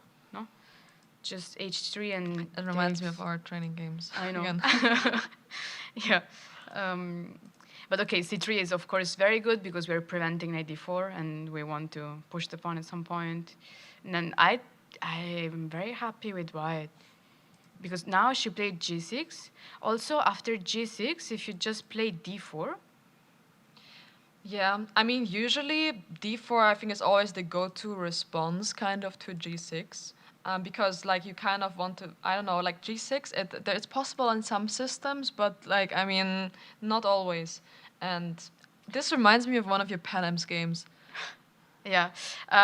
Actually, they asked if we're not showing the evaluation bars for some reasons or because they would prefer seeing that. We just thought that usually many lives they don't show it just because we are Is there saying ever the evaluation bar in the stream? I don't know. I think it depends. It's very subjective, but yeah, we can also add the evaluation bar. But also, I think we like always like usually like mention some kind of evaluation. Yeah, usually we do mention the evaluation, but I agree that it can be helpful to have it as well. Just we're trying to understand things. Yeah, we're trying to as humans. Yeah, so at the same time, because in some kind lines is also kind of useless a bit. Also because just the evaluation doesn't like maybe like match it, or I don't know, some positions maybe like only one move is winning, and otherwise the evaluation will change completely. That's so I also think true. it can also be a bit confusing. But yeah, here. If like white had played d4, the idea is always, it's very typical on some kind of d6 Rossolimo structures that after bishop takes f3, actually you're totally fine to take g takes f3. Yes. I mean, there's some exceptions to that, but just the bishop pair is usually like quite strong, and you don't really mind having this. This is always the idea, and in the end you can also just defend with bishop f1 if you need to. Yeah. So I don't know why she didn't play d4, but I think white has a great position by playing that. h3, yeah, basically this is exactly.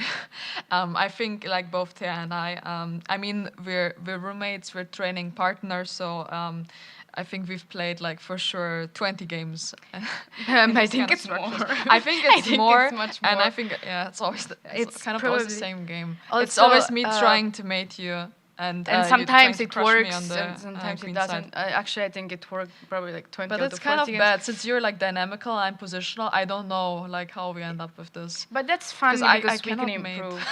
At some point, I remember we even started playing training games in this line at Panera. Oh yeah, yes, we had just waiting time. Panera, yeah, because it was sometimes like a 1 hour wait or something. But I don't know.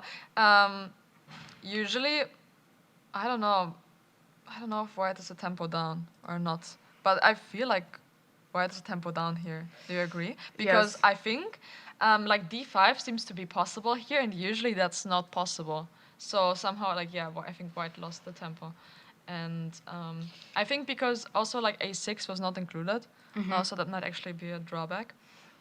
Because also like, I mean, black's idea is always to, either play b5 or d5. And let's say you want to play d5, then now the problem is that after e5, okay, knight d7, there's actually, okay, queen takes d5, but I can take this back. But I don't know, like black should not be able to get d5 in this early, or I don't know. Yeah, I agree with that. At the same time, I think it's still it's fine. Still completely fine. Basically, the idea for white is you want to develop your knight to d2. The queen usually goes back to d1, and then this knight wants to go to f3 because otherwise the knight is not doing so much. And then like meanwhile, yeah, black wants to try to play b5, b4, and then yeah, either our games were either like I end up mating Thea, or I mean I just have this weakness on c3 at the end, and yeah, I'll get crushed on the queen side. So that's kind of how those games turn out to be. But Silla played h6 here, which I think in those positions it's not necessary. It's usually also more like a weakness. Kind of, I don't know, it's just like not necessary because I mean white doesn't really want to go bishop g5 anyways. I was actually reading the chat, and they announced that Hampi Conero decided to withdraw from the women's candidates. No, it's official. Officially. Okay. It was maybe 7 minutes ago. I mean, that's very sad, but also understandable. Yes. I think I saw also that some people were getting like mad over when she made this announcement. But I mean, I always think, yes, okay, at the end, like, I mean, chess is important, but I think health and safety and all of those things should always be number one priority. Yeah, I agree with you. And of course, it is something that it's very subjective. So, I mean, okay, judging is never a good idea. Also, if you just don't feel safe about, or you're not comfortable about... I don't think you can play good chess as yeah, well. You cannot play good chess, or at the same time, you would be just so worried about it. Yeah. So it's understandable, actually, and okay, we will see at some point what FIDE is gonna do about that, because I read that maybe Anna was going to play instead of her. Mm-hmm. Also, I saw that like Germany, like Vadim Rosenstein, he was offering, who's like the I think CEO of WR Chess, he was offering to host the candidates in Germany if it's necessary. I think it's a very nice offer. But yeah, kind of like actually this is like I think what I always wanted to achieve with white. Like in these kind of positions, I think like this is not the dream, but at least white has achieved a bit more than I feel like they should have. I played a similar game with white against Bernasky at some point, and generally speaking, of course, with the queen on g3, we are preventing f5, which is the only plan that black really needs to make work. b6 is very interesting. I mean, I think Silla's kind of like going for her own thing here, and because okay, b6 obviously has the idea to play d5 to protect the c5 pawn, which I think at this moment is maybe like a decent plan. But still, I think yeah, I think with white I would want to play f4, and still like bring the knight to f3. In the future, I think, yeah, anything can happen here, but yeah, white is just slightly better, I would say, if you agree with that. Yeah, I do. Okay, let's check Gabi's game, because I think it's the only one that we didn't cover. Okay, and then maybe we match. can, probably we'll go on a short break after that. And I think a guest will join, but we will see. We're hoping for that, okay. Yeah, Gabi, I think she's playing multiple things. Yeah, she plays a lot of stuff. But also, I saw her playing Philidor at Pan Am's, and I was surprised because I didn't even know she was playing that. And now it's Ragozin defense, which is quite... It's so dynamical. I like that. So much fury. Also, okay, of course, after queen a4, knight c6 is the only possible move. Yeah. So one good thing for white is that then black cannot play c5, which is something we said in different positions, but usually c5 is always the idea for black. So yeah, here you have already the bishop pair, and the structure is a little bit bad. Typical, where it goes in position. But I don't know, like here, actually... What was this? Queen d6, bishop g3, queen e7. Okay, so Gabi was trying to repeat here. Okay, we don't know if she would have like actually repeated for the third time. But now she didn't want to repeat. Yes. Because after bishop h4, queen e6, like, yeah, I know you're right. Like, I mean, she put the queen onto like only 6, not d6. I think, yeah. I don't know, but I think maybe, I mean, I would be happy here if black maybe like to... settle for a draw, because after c4, I really like white's position. I mean, with the bishop pair, I'm starting to open up everything. Like, I mean, except for like white being a bit behind in development. If black White just manages to play bishop e2 or d3 and castle, Yeah. White seems to be doing very well. If she manages to castle, then it's, I don't want to say winning, but it is just very, very good. I mean, yeah, it's also what happened in the game. Okay, I mean, okay, she had to trade. I don't know if this trade was necessary. Yeah. Maybe she could have waited a bit and just to apply some more pressure in the position. But okay, also, of course, this trade doesn't ruin anything, but I don't know. I'm not sure if I want to open up the C file of White. Maybe she just thought I'm creating an isolated pawn, so can be good, of course, long term, because it's just a structural weakness. Yeah, I'm just scared a bit now that like just a lot of material will get traded because okay, at the end if like rook c8 is coming, like how can I really escape this trade? It's like Bruzon's game. Yeah, it's like kind of risk-free also for White, I think, like to go for some endgame here, but I don't know. Like I think I would have preferred to keep like the tension a bit. Yeah. How great would it be to have candidates in the World Championship in St. Louis? I would be so happy about that. That would be actually a dream for every chess player, but also we would just go there. Yes. Yeah, I actually... Well, it's 2 hours away from us, but still, I think we could make that drive. Have you ever attended a World Championship match? No, I've only been to candidates once when it was held in Berlin in 2018. We had a very nice training there with Shirov, and That's nice. yeah, it was very cool to spectate. I've never watched the candidates live, but yeah, I attended the World Championship a couple times. Also, You went to the one in Singapore. Yeah, Singapore was also. I mean, it was one of the best ever. Like, it's just a paradise. First I mean, of all, even the airport is just everything, so good. everything was so cool. And then, Universal Studios. of course, I've been to Universal Studios. Yeah, but in general, okay, St. Louis is the capital of chess, Yes. and now we live here. And as I said yesterday, just playing there is great. Okay. Now that we finished with this match, I think we will go on a short break. Yes, I will leave Aryan versus Avonder on to spectate, but yeah, we'll be going on a break.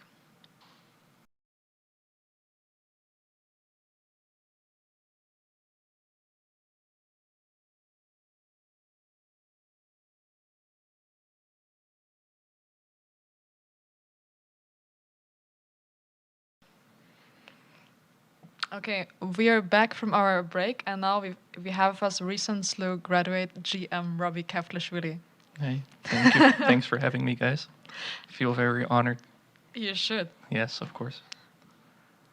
Okay, if you want to check some games, I don't know if you want to check SLU or you can pick pretty much anything.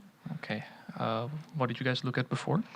I think before we went on break, we were checking some games in the women's section, so maybe we can move like to the open again. And yeah, we were seeing that like Aryan was struggling a bit against Avonder. Yeah. After the opening. Yeah. So that was not looking too good. It was not looking too good indeed because he blundered a little early on. I was talking to the SLU team about this. I was thinking that this move G4, while it might be the best move objectively, I think in a match situation it's probably not the smartest choice because it's makes it very double-edged, and of course Avonder is trying to beat him with black. Yeah. It probably makes more sense to just castle or play rook c1 or something.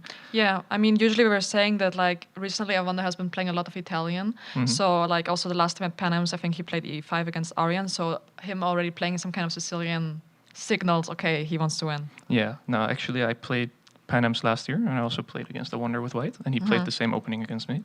We had the same position up till here, and then I played, I think I played rook c1, he played d6, I played castle, I think, and we got a very normal hedgehog position.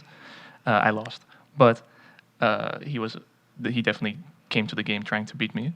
So g4 he was probably very happy to see, and as you can see, a couple moves later it's already equal objectively, and then also this blunder doesn't help. Of course, this knight of5 is very nice. Yeah, we saw that. Do you think now in this position after bishop c5, okay, of course Aryan is lost, but do you think there's any chances this can be turned around? Yeah, for sure, because there's some pressure over the f-file, right? And I wouldn't be surprised if you maybe just have to keep the rook on f8 and maybe just take this pawn, for example, because after white gets the exchange back, it's probably still a very good position, and this bishop on f6 is super nice, super strong important. bishop. That's true. Yeah, and at some point these pawns in the center will just kind of go. But there's, it's starting to get a little bit annoying maybe because a wonder has to, make the right moves, make some decisions, which up to this point he didn't really have to make any decisions. But okay, he has an hour on the clock. And he's pretty good. So time advantage doesn't really help Aryan. I mean, yeah. like 1 hour, it's a lot to be done. Yeah, and then actually board 2 was also very interesting. I don't really know what happened, but there were some complications. I don't know. Oh wow! Yeah, we have not checked that in a while, but that looks very interesting and very bad for Isik. Yeah. So I guess the important moment is this moment where he chose to sacrifice the exchange. And while this is very typical, but here it's not looking too great because White is able to give the exchange back.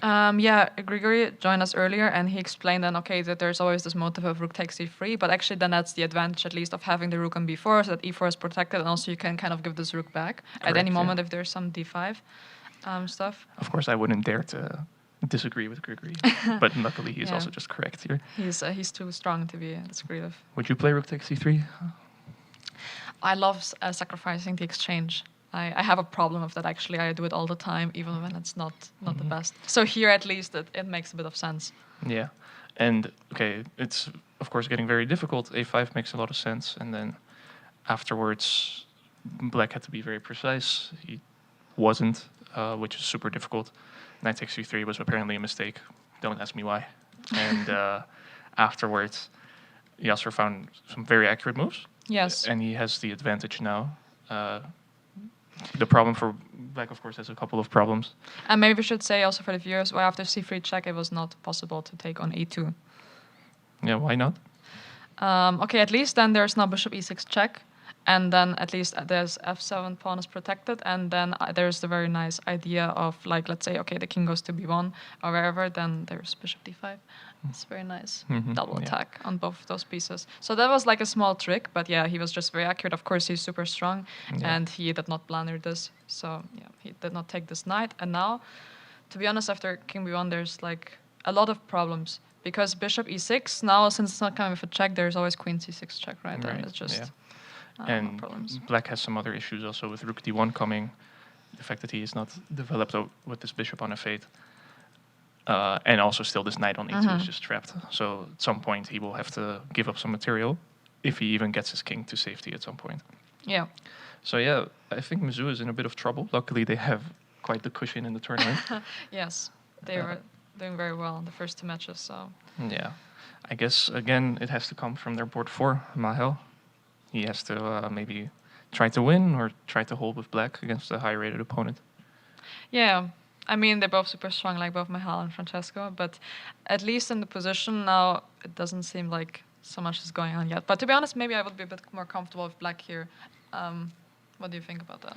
No, I played the Slav my entire life with Black, so I'm always very biased towards having the majority on the queen side. I don't know if it's actually good. It's probably just around equal in this position. And do you think it would be a good idea here for Black to trade queens? Maybe have some idea of queen b6 to like then trade and maybe like push some b5 or something to get an attack going, or would you prefer to keep the queens on the board since Mahel has to play for when kind of? That's true. I kind of like the queen on b4, but you can never really take on b2. And if you can trade queens while opening up the a file, like you were saying, yeah, that would be nice. But I would assume that that White will not take on b6. b6, okay. Maybe play queen e5 or something. But yeah, queen b6 definitely makes a lot of sense. Strong. Okay, and thank you. Of course. Yeah, maybe we can check Luka's game also because I think like his goal was just to be like very solid as usual. Yeah. And I think he's doing just that. Like doesn't seem like so much is. Yeah, I think the setup he played is very solid. Yes. I mean, Luka is very good at these small advantages. Yes. But I guess here the advantage is too small. I don't think he can really hope for anything else. But I'm sure going into the game, he was very happy to make a draw. Yeah, it's a bit unfortunate that just like the first 2 boards are like now going a bit against Mizzou, but yeah, what to do? But the match I am a little bit more interested in is of course my alma mater. Yes, SLU. we can check that out. Yes, and I think one of the critical games is this game on board 2, where Black has sacrificed? Yeah, we were checking that out a lot. I think also we were wondering like kind of where Kachara's knowledge of this line ended, because we were saying, okay, like probably it was not the best choice to take on d7 just because you help Black develop, and I think in this position king safety is very, very important. And so we were thinking, because I think Grigory said that like maybe he still knew about knight takes f2, but we were not sure if it's really like necessary to take this pawn, because I mean you can maybe also just try to put like some immediate pressure of like bishop f5 or something. Yeah, it's actually funny because they played in Final Four last year, and this it was the second round, and it was the same colors, and it was the same opening, and the deviation came here after a3. A3, yeah. Yeah, we were wondering if a3, if it's like some special prep, or if he was just like thinking of that at the board. Yeah, so this is what they played before, and in that game, Nicolosi played d5, and then they got a very typical position, and he lost. So I guess he was ready to play something else. So I'm sure he knew something, I don't know where. Yeah, it seemed like he was just slightly better out of the opening.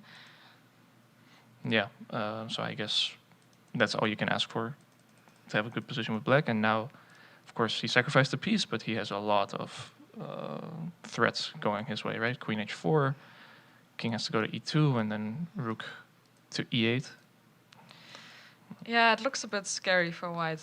Yeah, I mean, also considering that he's like 40 minutes up on the clock, I think in this kind of position, of like where kind of, okay, of course, I mean, like Black is the piece down, so it's like a bit of pressure, but with white, I think you have to be very accurate, probably. Yeah. If I especially have some ideas with f5. Yeah, you would probably be very happy to sacrifice an exchange, yeah? Or sacrifice a piece and play. Right? You told me you like to attack. Yeah, but I don't attack so successfully. Like, I like to sacrifice something, but it's, I don't know how good it is. Yeah, but at least both guys need to win. That's also why White decided not to go for a repetition. Yeah. Because he could have gone for the repetition with king g3, queen e5, and then just go back. Okay, he understands that he has to try to win. Yeah. Which both sides are probably very happy with. I think in the other games, everything is still pretty light. I like to say that board 3 of Slew also has a pretty nice position, because he's just going to be up a pawn. Yeah, we were wondering about this opening idea against the filet d'or of like bishop d3 and combined with b3. Have you ever seen that before? No, but you are the expert, so I feel like... Yeah, I was joking to Thea, or well, maybe I'll actually do it, that if he wins this game and it's like a very impressive idea, that I might add it to my video course. Oh, yeah, you should, yeah, of course. But I don't think Grigory was like super impressed. Like he said, it's like, pretty harmless for Black. I wouldn't be surprised, but it seems to be working out. And, you know, it's very often in a tournament like this, you can get away with playing a small idea for one game. And then you just play the one game, and then you don't repeat it ever again. That's true. Yeah. Anything you want to look at specifically now? I don't know if you wanted to check the Slew girls, how they were doing. Of course. Any game in particular you guys haven't looked at yet? I think we checked every game briefly, but... I mean, we just thought that like Thalia was like kind of crushing in the opening, because she had this very nice she had this nice trick idea early on of like e4, yes. which we thought was very nice to just like trick Black a bit. Yeah. Yes, that was very nice. And then nice. now with this protected pass pawn, we said in like a higher sense, it's like kind of not over, but it's just super hard to play with Black. Yeah. And then she was just doing very well positionally, and okay. Yeah, and now the position It's just very comfortable. She's choosing the correct plan of playing on the queen side. She will play a4 probably. Yeah. Probably hit it with a5 at some point, and then try to do something there. And Black just kind of has to wait and sit. Yeah. And yeah, I think board 2 is very interesting. A lot of piece on the board still. Yeah, we're wondering. This happened like in like a funny way, because it was like after e4, c5, knight f3, knight c6, bishop c4. Like that's how this position happened. But then we were saying that kind of like this is kind of what you want to get with white, because when I was talking with Thea, it's like we have a lot of training games and these kind of positions, and this never happens for me. Like I'm always getting crushed already on the queen side while I'm having some desperate attempts to mate. Right. So I don't know. This seemed like a good version for white. Maybe you should try to play it like this. Yeah, I don't know, but usually that doesn't happen because most of the time, I mean, black gets in like b5, b4 pretty quickly, and then the c3 pawn gets very weak, and so yeah, this is like kind of a good version for white of that. But maybe you can remind the viewers what the standings are, because I think Slew doesn't necessarily have to win this match, right? I think Slew is up 1 point. If Thea wants to confirm that with me, because she has a very good memory. Yes, I think we were saying that Slew has the girls have 7 board points and UTD has 6. So 2 would be enough for them to win their title. So it's looking nice that Thalia has a very nice position, and I think board 3 and 4, still a lot going on, but a lot of pieces on the board still. Yeah, for Gabi at least, it doesn't look like... Okay, it looks... Yeah, it looks relatively equal, decent. I would say. And Diana on board 4 seems to have some good prep in the Grunfeld. Yeah, we were wondering about how dangerous this A5 pass pawn is going to be, and we were going to say we were going to look out for it, but still on A5. So nothing really happened with that, but... Yeah, but she got the important thing is that she has the blockade on the dark squares in the center. So I think she's very happy. She should be very happy with her position. Someone asked in the chat, don't we generally play e6 and reply to bishop c4? Yeah, that's also what Thea and I were saying earlier, that like usually, I mean, e6 is like kind of the mainliner setup of like combined with knight g7, d5. It's very typical motive. That is very typical indeed. I also saw you guys drew some arrows. Yes, Yeah, I was taught how to draw those arrows like one day before the stream, so I'm really proud of it. So I've been trying to make use of that. No, I'm actually very bad at drawing arrows. I always mix it up. But yes, very nice. Yeah, it's just right click and then you can. No, I know how to do it. I'm just not very capable with my hand. But here actually it's easier than on Chessbase, I think, because I'm always very impressed by Thea's files of how much like commentary she includes and like weird symbols. I don't even know how to make them. Weird symbols. Like just very fancy symbols, like you know. Like an initiative and compensation. Yeah, sure. But yeah, you don't make your files. No, I mean I have like the plus or equal or like plus minus. I mean I put like the infinity symbol, like it's compensation, right? Yeah. I like to do that, or I like to make some stupid jokes, like I don't know, initiative. Yeah, like initiative. Or I do some commentary like, like there's already some game of Thea there, or I said, Mahel was crushing there, and like in this structure. So it's good to see you really respect your teammates. Yeah, I like to make funny files. I hope there's appreciation for that. You think? I have to compensate a bit because maybe the analysis is not that good, but at least if the files are entertaining. There's I get it. I'll be happy. Do you think they also include jokes about you in their files? No, but there's a lot of jokes, I think, in our files. Like we have a lot of inside jokes in our team, and they show up in the files. Okay. So like I have to be careful at some point. Like if I show this to someone, that they will not read right. This commentary. Yeah. In the meantime, I don't know how much delay there is. I heard 15. I think 15 minutes, which is a record for this weekend. We've never had this little amount of delay. Wow. Which is the perfect. Cool. But what I was going to say, I wonder still hasn't made a move. It's kind of. Still after bishop c5. Okay. Yeah, he's still thinking. Well, okay, would be a good moment to think. So, but what's the problem if, let's say, okay, you had like this nice line of sacrificing the exchange, but let's say I just wanted to go for rook j8, like with some bishop g5 threats. Is that also fine?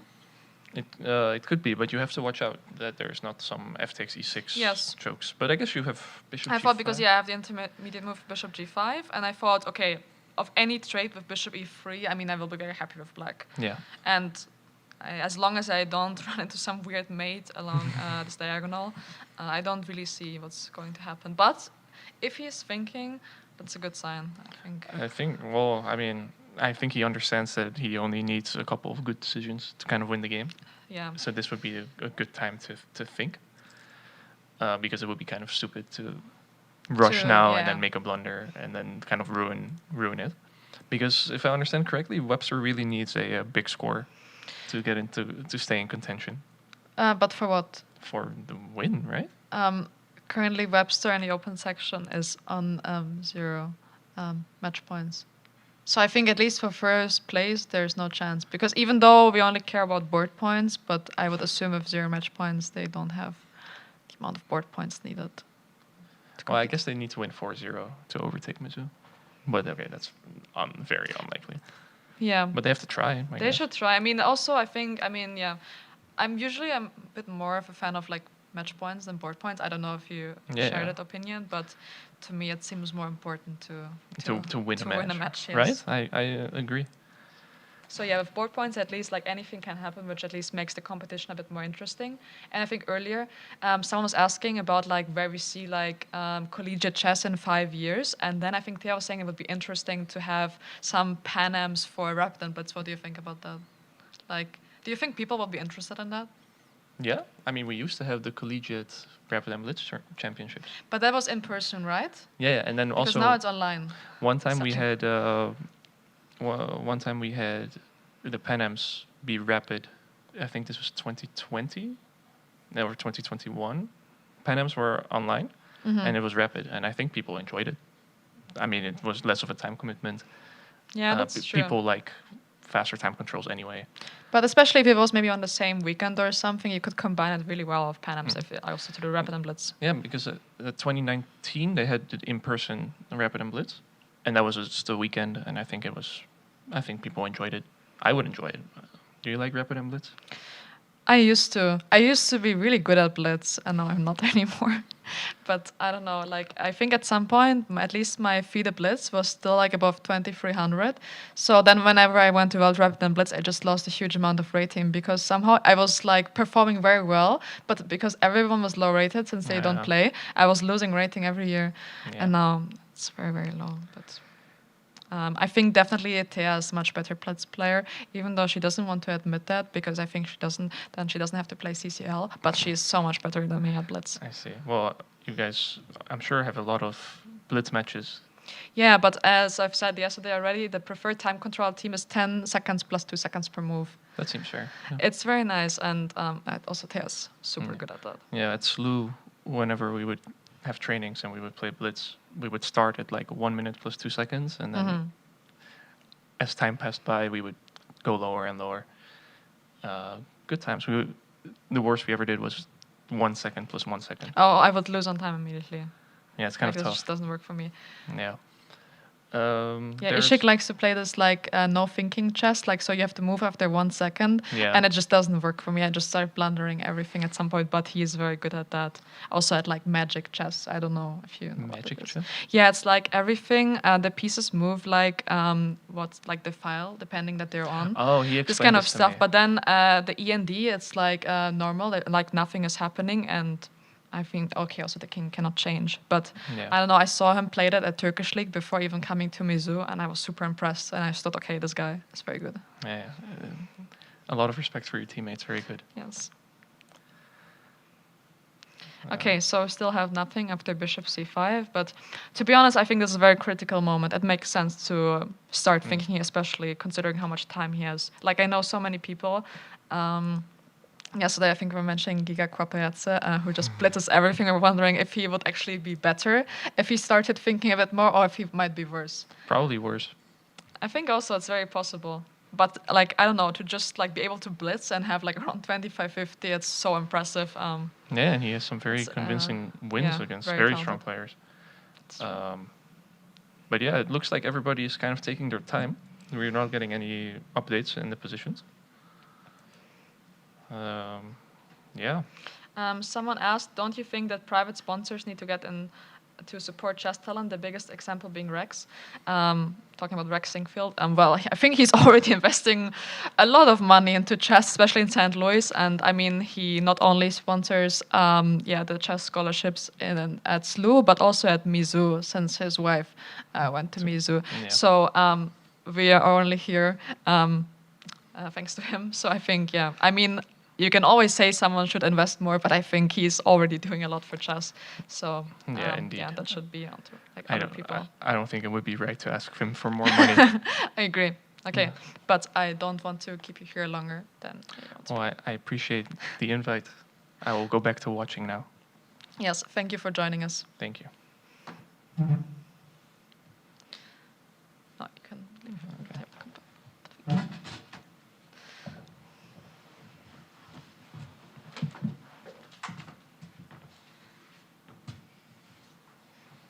This was a subtle hint for Thea to come back to commentary. Yes. Yes, we always appreciate guests in our humble stream. Yeah, I tried anyway. Okay, we know Yeah, that. we're just checking out Aryan versus I Wonder. I don't know if you saw that. No, I was too busy asking Anna what she did. What did she do in her She game? won. She won. Maybe we can check that. Also, she has a very good perfume. Yes, Yes. she won. So what is happening? Yeah, we can just check that. Okay, nothing. Yeah, it was the game where we had like the d5 possibility. Yeah. Yes, we were checking that. And then we said like it seemed pretty balanced, but with like better chances for black since like e5 and bishop f5 was coming. Probably that's also what happened in the game. Like you can see my amazing arrows. Queen takes d4, queen c7. Yeah, this just looks a bit suspicious. Yeah, I mean, Yeah, I agree. like with some But threats you already also going said towards that. f2. You said that then you liked black and. Yeah, also I don't like that this knight is still on b1. Like both like this threat here and just like black having the bishop pair, the half open f file, and I mean development is super important. So I would try to get this knight out as quickly as possible, like if I was white, but it might already. I think we should just add the evaluation bar actually. You want to add the evaluation bar? Reading the comments, we should just Okay, I can add the evaluation Let's just bar. add it. So actually, it's easier Oh, no. for No, everyone. I went out, but I can. Yeah, it's okay. Can go out again. Because I think many people suggested that, so we can do it, even though the tournament We're is flexible. almost over. But yeah, it's. I agree that if people prefer that, we should do it. So yeah, after. Okay, so we saw that, rook f4. Okay, it's already starting to look, yeah, I don't know. Seems a bit bad for black. I mean, Yeah. still the knight on e4 is like bending the piece a bit, but I mean, later on I can also just play bishop c6, and then how is this knight going to stay on e4, like long term? I'm not I sure. think from a practical point of view, it's very hard to play for white Yeah. because you're not lost yet, but still. It's just Okay, now difficult she's to lost, like but- if I move. So yeah, knight g5. We saw that yesterday, but it's a very difficult, very different position. So I don't know, but Okay, the but idea knight of g5, knight it g5 is clear. I think she just blundered rook yeah, takes she f2. just blundered rook takes f2, which is very nice. Yeah. Also, yeah, I think again, I think this really like Anna's kind of. We position to can play. show what happens after queen takes c7. After queen takes e7, yeah, the problem is just well, there's this discover check after rook takes f1, king h2, and yeah, I'm just taking the piece back. Yeah. And now, yeah, black is a piece up for nothing, and we'll get even more material that's not needed in the next couple of moves. But yeah, rook takes f2, a very cool way to end the game. So now, what does it mean for the team match? So Webster is just leading 1-0, and Yes. also like their last board seems to be doing very well, and is up already 2 pawns for what doesn't look like much compensation. Yeah, they will probably win the match, which means they can maybe have the third place. Yeah, I'm not sure how it's going on like board points, but yeah, again, like match points like don't really mean a lot. I was checking. For now, they have 2 points, and UTR GV has 1 point. Okay, so yeah, like at least they're still like in competition for third place, but I think Yeah. they're a bit behind UTD, so I think they would have to win Yeah, first they zero will probably just to get the third tie. place, to be honest. But still, I mean, the first place, it's not clear, so. Yes, we were already like checking a lot in the section, so maybe we can move back to the Let's open. move back. Yeah, what is happening? Okay, you were mentioning. We were checking I Wonder and Aryan for a long time. Oh, we were not checking anything. We were just waiting for I Wonder to make a move, which is after bishop c5. We were saying, well, Robbie's idea was to sacrifice the exchange maybe, because this bishop will just be like a huge asset later on, Yeah. and the pawns will start rolling. So I think he wanted to play b takes c4, if I remember correctly.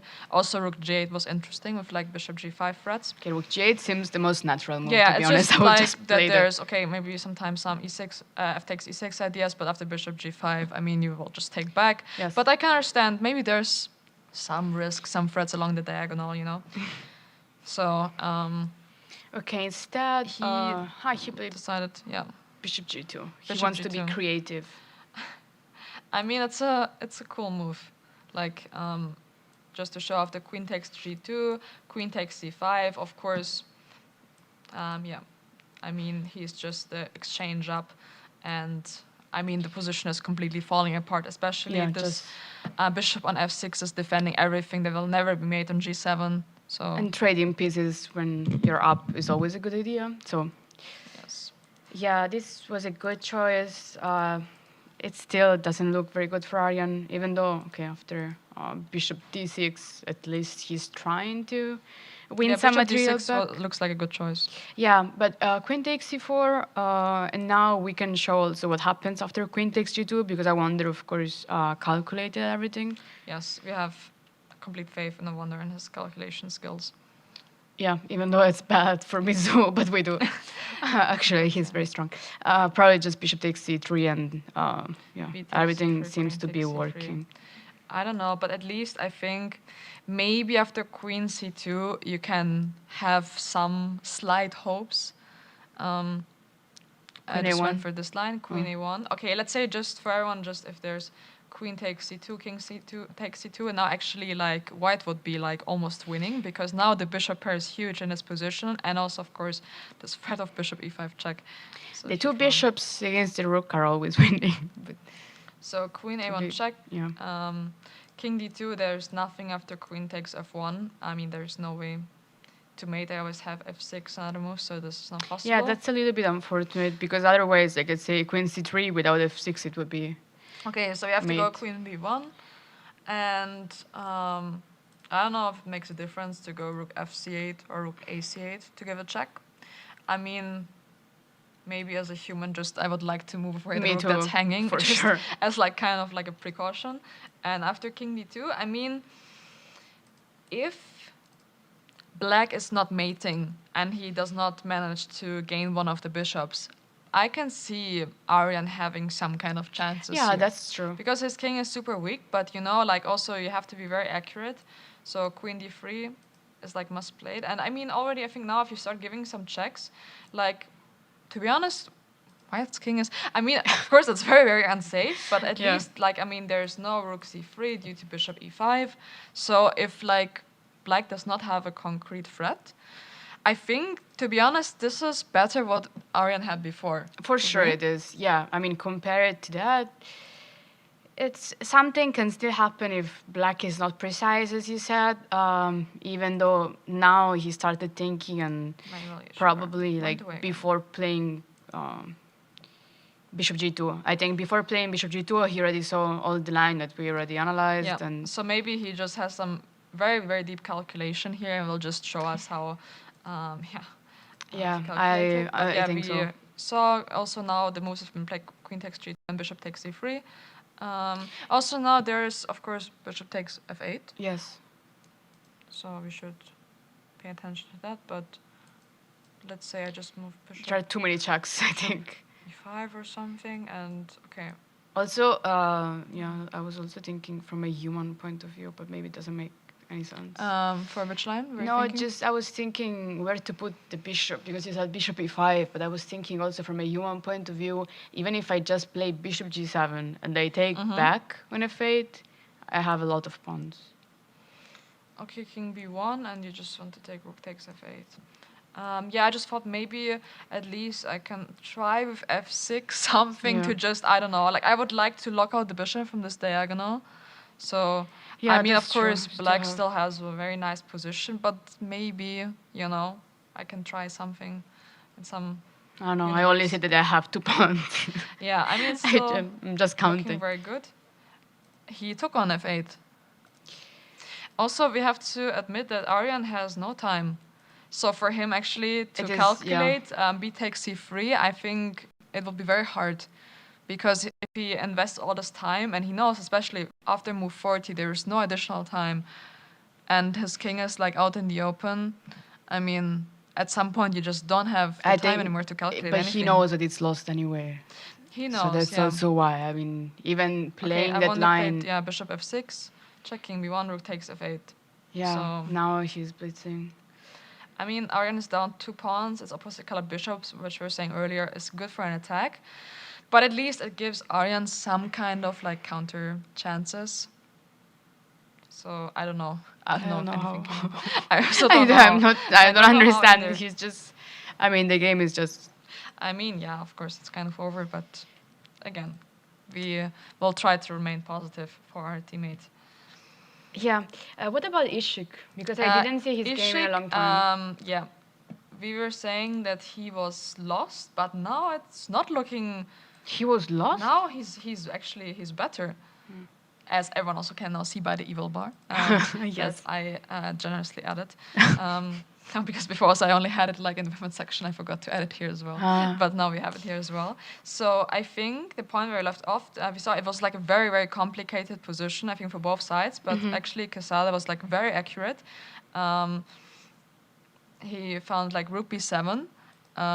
Yes. Maybe, yeah. See, rook b7, c3 check, and then we said, okay, there was c3 check, you could not take on a2 due to bishop e6, followed by bishop d5, and nice. Black will gain material. So, I mean, c3, I think it's like very tricky, typical like Isik, but of course, okay, yeah, Quesada like did not fall for this. So he played king b1, and I think that's kind of where we left off, and we just thought, okay, to be honest, yeah, it's just looked like he was going to win very soon, but now something must have happened. Queen c8. Rook d1, bishop e6. And here, okay, we can try to understand what's the best move. Also, okay, my next move with black is going to be taking on a3. Yeah, taking on a3. Also, I don't know if in some or bishop or bishop e7 castle. Like, I just want to get this bishop out either to a3 or e7 and castle. I think also... Yeah, in some lines, it is possible just to have, maybe it's crazy, but then like some bishop b4, you should have mating ideas, no? I want my knight to go somewhere else, so then I can play bishop a2. I understand. But yeah, it is winning for white. So let's say we have to solve also the problem with the rook on b7 now, because it doesn't look very good. Also, a question that I would have is what happens after bishop a7, because it's the first move that I would consider for white. Yes. But probably it's not possible. I'm threatening, of course, rook b8. So bishop takes... There's a very funny idea. Yeah. Okay, so bishop takes, bishop a7. And now it's completely crazy, but... there's bishop takes a3. And it's, I think, an insanely deep idea. But, okay, like, first of all, okay, we cannot avoid losing the queen. And I think to find this over the board also would be very, very crazy. But I think the point is just, it's the only move. That's why I suggested bishop a7, because if I look at this, I just think, okay, bishop a7, you cannot prevent rook b8, I am just winning. I mean, how can I not win? I will get, like, the queen for 2 pieces. And, okay, actually 2 pawns, but the problem is here, white's king is so weak that, okay, I have to give the queen in the most convenient way, which is by castling. So let's say I take this queen, and I don't know, I mean, I have the queen for 2 pieces and 2 pawns, but just, to be honest, it's almost equal in material even, but the problem is just, I don't know what to do about white's king. Because if I manage to get the rook on the b file, then it's just mate. In very big trouble, and you have maybe some rook c4 and rook c4. Seems like a very good way. Even though, okay, I should pay attention because of a2, so I cannot leave a2 hanging. Point, but because if I take a2, you play rook a4, I take a3, and then I will actually be up in material. But it depends on where white puts the queen, I guess. Exactly. Like, just, I mean, this goal is kind of like not going away. I mean, like, threats on the b file are gonna. They asked if Christian is still the coach at University of Missouri. Yes, he is. We were actually hoping for him to come and say hi, but this match is very important, of course. So his mental presence and physical presence is required. Also, he has his duties. What about knight b4, bishop a2 check, bishop b2 mate lines? Okay, so I assume. In this line where we're also sacrificing the queen. Yes. So first of all, we should try to find some way also to... of course they are right about the mating idea. Okay, let's say queen b7. So I mean, let's just make also maybe like if they're like we don't make any move at all, then I think again like knight b4 is just going to mate. So that's very true. But yeah, if we want to try for something, like the idea of queen b7 is first of all like to have like this blockade on the b file, but also there's the idea of queen takes c8 check followed by rook d8. Yes. And just to like get some material back, because then, okay, of course, white would just be an exchange up in this line, which is like white's dream, and white would be winning. This is also one of the rules that they teach you when you're a kid, that just when you have a lot of material, you should always think about giving it up Yes. for better conditions. Of course, just if you have problems, not for... There should be reasons for that, but sometimes we don't think about it just because you think, okay, I have the queen and... Okay, but since queen b7 seems to kind of be the only move, now your idea of rook c4 might work out, because now there is no king takes a2 actually because of rook b4. Yeah, so that king would work. takes a3, rook takes b7. We should analyze this. Yes, rook takes b7, and there are many although pawns. there's opposite color bishops, there black has a lot of pawns, but also this king on a3 is really, it's a bit scary. I mean, with white, I would be scared for my king to like maybe get mated here soon. Also, I mean, I just have threats of like rook b2 to not only take the c2 pawn, but to actually mate on a2. So this is probably the reason why he didn't go for this. I mean, Quesada, because he saw for sure. I think this is a very crazy line. Yeah. Like it's. No, I know, but for sure he saw bishop a7. Like there is no way he didn't consider it. But maybe going back, since like we said, this is like the position is winning for white. I wanted to play rook b8, but we can do the same with rook d8, so bishop b6 instead of bishop a7. I think, yeah, since like bishop a7, as you said, it should be the most obvious idea. So bishop b6. Because I was looking at this position, and then there is a very nice mate that I would like to give, but if bishop takes a3, which is the line we were considering after bishop a7, I think here we have queen c6, which is nice. Queen c6 is very, very cool, yes. And rook d8. I think it has a name. I don't remember. Yeah, which one? Someone says rook b2, rook a2, but I don't know which line. Yeah, in yours, yes, it was the other line. But yeah, this would have been nice. And to be honest, after bishop b6, okay, maybe we have to prevent rook d8 somehow. So bishop e7. Bishop e7 makes a lot of sense. Yeah. But here. What about the rook c7? Okay, queen b8. And then queen now c6. I have queen c6 actually. And the problem is now that like since black cannot castle, I can actually try to get the queen maybe in the same way as before rook b7. Just because those ideas of bishop a7, they still remain, but they were only really working out because like black was getting to the b file. But he had a lot of time. I'm actually surprised because I don't think bishop b6 is really hard to find. Like some ideas of queen e7, and I want to take on e7. Yeah. So while also threatening rook b8 at the same time, which maybe is the even bigger threat. But yeah, I don't know. Like here, black is just too passive. So I don't know. Like very interesting lines here. And to be honest, then maybe we underestimated Isik's position a bit, because maybe he saw all this stuff, and I mean it's totally unclear. Like we were like very confident for white, but I don't know. And Isik, I think he's good in these kind of positions. He's super tricky. He very calculates tricky. Well. So yeah, queen e4 was played in the game, and now Isik found. Wow. That's a super strong move, bishop b4. Okay, first of all, let's try for us like ourselves to understand bishop b4. Okay, I mean it's clear that you have to castle, no? Yes. So also. But I mean, there was also the possibility to castle and try with bishop e7, but then actually there's a check on a4, which is a bit annoying. So probably he's just blocking. He's blocking the queen. From queen a4 check. Blocking. Yes. Blocking in the b file. Yes. Or the rank, actually, I would say. But As in general, well, yes. Bishop b4 is very, very good. Do you know what this reminds me of? At Panems, do you remember my one Kalashnikov game where I also played Bishop b4?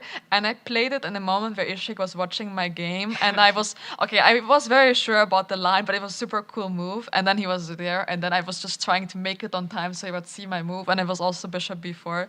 So I think, yeah.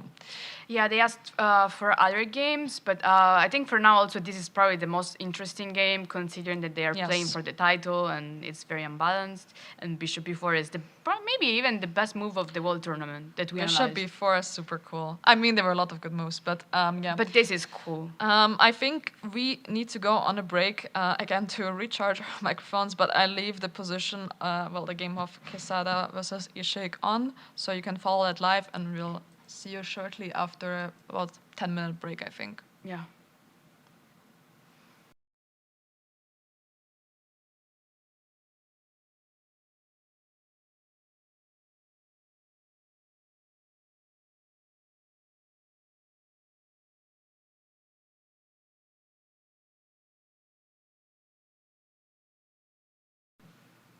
Okay, so we're back from our break, and the last thing we were checking out was Isik's game with this really nice move, Bishop b4. But I don't think so much has happened yet in that game. Yeah. Quesada chose to take, and now knight takes b4. And to be honest, now black is doing very well, especially with some threats of bishop a2 check, or some bishop d5 ideas at some point. Also, this a-pawn might at some point be a problem. But most importantly, he should probably manage to castle at some point. And then I think, the exchange, it doesn't matter so much. I agree. And yes, Thea is also back now. Of course you agree. Yes. I don't know. It looks very good for black, right? Yeah. Actually, did you say that we were upstairs, so we saw some players and the vibes of the playing all? Yes, also one game finished, since we just saw a wonder. We know that his game against Aryan finished, so maybe we can check what happened there. Yeah, we actually stopped a long time ago. So, we saw that he went for bishop takes f8, bishop f6, I think. Yeah, this is where we stopped. And, while we wanted to remain hopeful, there was not so much to do anymore, so maybe we can just see how the game ended. Actually, they just ended up trading queens, which means that Avona was super confident he was gonna win this opposite color bishop endgame with 2 pawns up. Well, which makes sense. He looks very happy. He sounded very happy as well. Yeah, he is always like that. Maybe I don't know. He's always very enthusiastic, but he played a good game, and I mean those two connected pass pawns eventually would just crush. I mean, I don't know. There's not so much to do anymore. We can just maybe check the next couple of moves. h3. Yeah. And now after f5, Aryan resigned, which I think is fair, since you can never move this bishop on c2 because b2 is hanging. It's not like you can bring the rook to the second rank to defend this, and also just f4 for f2 is coming. Maybe we can check Luka's game. Yes. Because for Isik, I think we spend a lot of time. It's super interesting, but about Luka's endgame, it might also finish soon. Yeah, I can imagine finishing soon. I think, not a lot was really happening in this game. I mean, we checked it briefly, multiple stages, but I can imagine him just playing king c3 and then b4 next to just simplify and to trade everything. But also now, I mean, I think there's a bit of pressure, but also since Isik is doing quite well now, I think maybe Mahel's game will be the most important one. Yeah, Luka to focus on. Will probably just stay solid and... Yes, and secure the draw. Okay, Mahel's game, maybe you were analyzing this with Robbie, but I don't know where you stopped. Mahel's game, I think, we were talking about this position after, I think, h3, that, there's, that I was asking Robbie, whether he would, trade queens here or not, just because, to have this idea to open up the a file and maybe apply some pressure there. But also, it seemed pretty balanced. But, Mahel decided on a5, and you see there's like even more happy people in the Funny building. things are happening. That you cannot see. But yeah, a5 also makes a lot of sense to just try to get a4 and a3 and probably to create another weakness here. That's why he played b3 probably. Yeah, b3 makes a lot of sense to try and avoid that. But also at least now, okay, I mean, the knight on c3 is a bit more unstable, so I think, okay, it's very logical. Bishop f5, yeah. So then, yeah, the queens came off the board. But actually after, yeah. I don't know. No, I was just, yeah. I think, okay, it's still like a bit easier to play with black, even though not a lot is happening. But I like knight d5, actually. It's like a cool move. Okay, let's say knight takes d5, c takes d5. What happens? If I just play rook takes d5, at least then, okay, I can d2. Take on e2, and now at least both f2 and a2 are hanging. I have to defend f2, like king g1. Yes, because if I take this pawn on a5, I mean the pawn on f2 is much more important for white. Because let's say, okay, some move like king g1, I will soon like double on the second rank right now. But even, I think this looks a bit dangerous, but actually, okay, maybe white can just pick up the pawn on b7. And I mean, if I'm not getting mated. But I was, to be honest, I think that even the line, okay, without allowing rook takes f2, so let's say I can just play king g1 there. Like, this is for sure not what white is hoping for, but it's not that bad. I'm giving a2, but am I going to lose this? I don't think so. Like, rook b5. Rook b5, I mean, okay, let's say rook e2, because I want to apply some pressure, because, I don't know, I would still really want to defend this pawn. Like, I mean, I don't want to really take on b7, so let's say something like a rook f1. And I don't know. But then bishop d3 seems a little bit annoying. Bishop d3, yeah, and then after rook takes b7, maybe I can just move this rook, and I might still end up getting f2. I think, I think white can definitely hold on in this position, but again, it's something where it's a lot of decisions that you have to make, both players around 10 minutes, which means, okay, also they will not be able to calculate. Probably it's just much easier instead of taking on d5, which is, of course, the first one that we have to calculate, just to defend e2. Like yeah, bishop Francesco f3 just traded on d5, but he still has to make a decision now. But yeah, I think especially since so many pawns are hanging, it's super hard to try and to understand, okay, what they should be going for. Also, maybe what match outcome they need, because I mean, but Webster they kind of, I know they're not really anything. playing for anything, but I think they still would like to maybe win a match at the end. That yeah, of course, doesn't hurt. But so. Still, like, I mean, winning this with white is hard. I mean, yes. But let's say bishop f3, so at least if rook takes a2, you can take on d5, and it's an improved version of what we were seeing before. Maybe then there are some ideas of bishop e4, so I can protect this d5 pawn and also simultaneously threaten bishop takes f3, rook takes f2 ideas. I still believe... I mean, it's not really so much, but still, I think, I mean, it's definitely much more comfortable to play with black. And also, Mahel showed his endgame skills yesterday in the rook endgame where there's not really anything to do, and he ended up winning. I think, like, if we trade... we already have a move, but yes, continue. Yes. No, I was saying that just if we trade the bishops, I think the chances of getting a draw are just higher, no? Yeah, I mean, in general, I would always try, if I'm the one pushing, to avoid some rook endgame, just because I think there's so many chances to screw up. Okay, that's just me. But also, I mean, I think also for other people, yes. I think Fabi is also expert of rook endgames.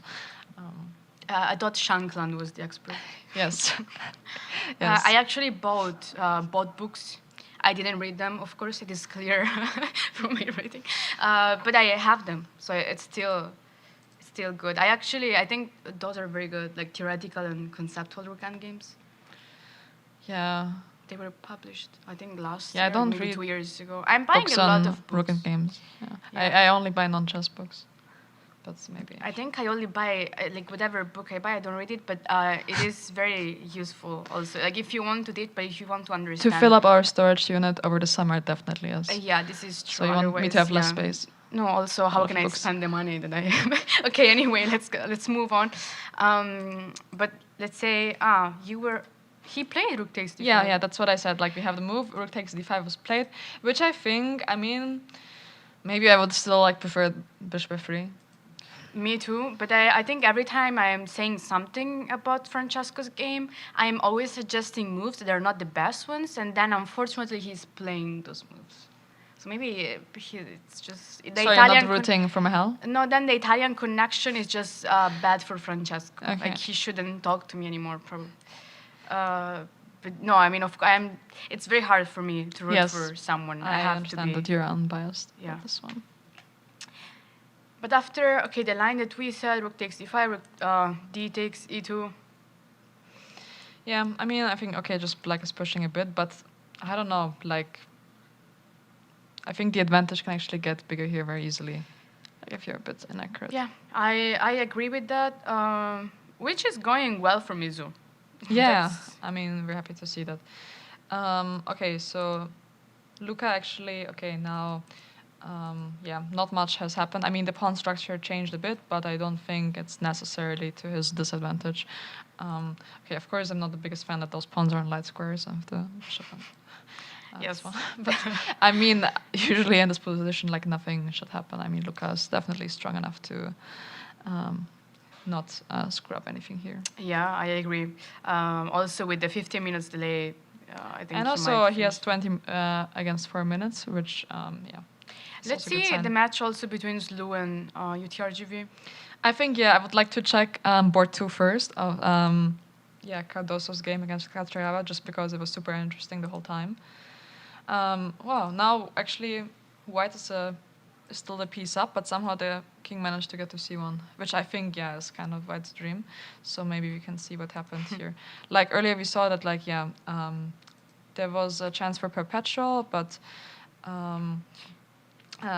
Catrava didn't go for that, so then he was trying to fight, and I think here what we're checking the last time was rook h e8 with the idea of playing f5 and applying pressure on this e4 pawn, and he chose to play f5 here immediately, which also makes a lot of sense, of course. E5 and I think those positions are just always super tricky because it just can change at any moment. Yeah, losing this is very easy. Actually, as Grigory said, maybe knight takes f2 was not the best practical decision just because it was not necessary. Yeah, I agree. I mean, it looks very cool. I mean, it works out I actually respect him very much because I could never play knight takes f2. There's no way I'm playing that. But yeah, it's good. It means he's showing character and personality. But yeah, anyway, king takes...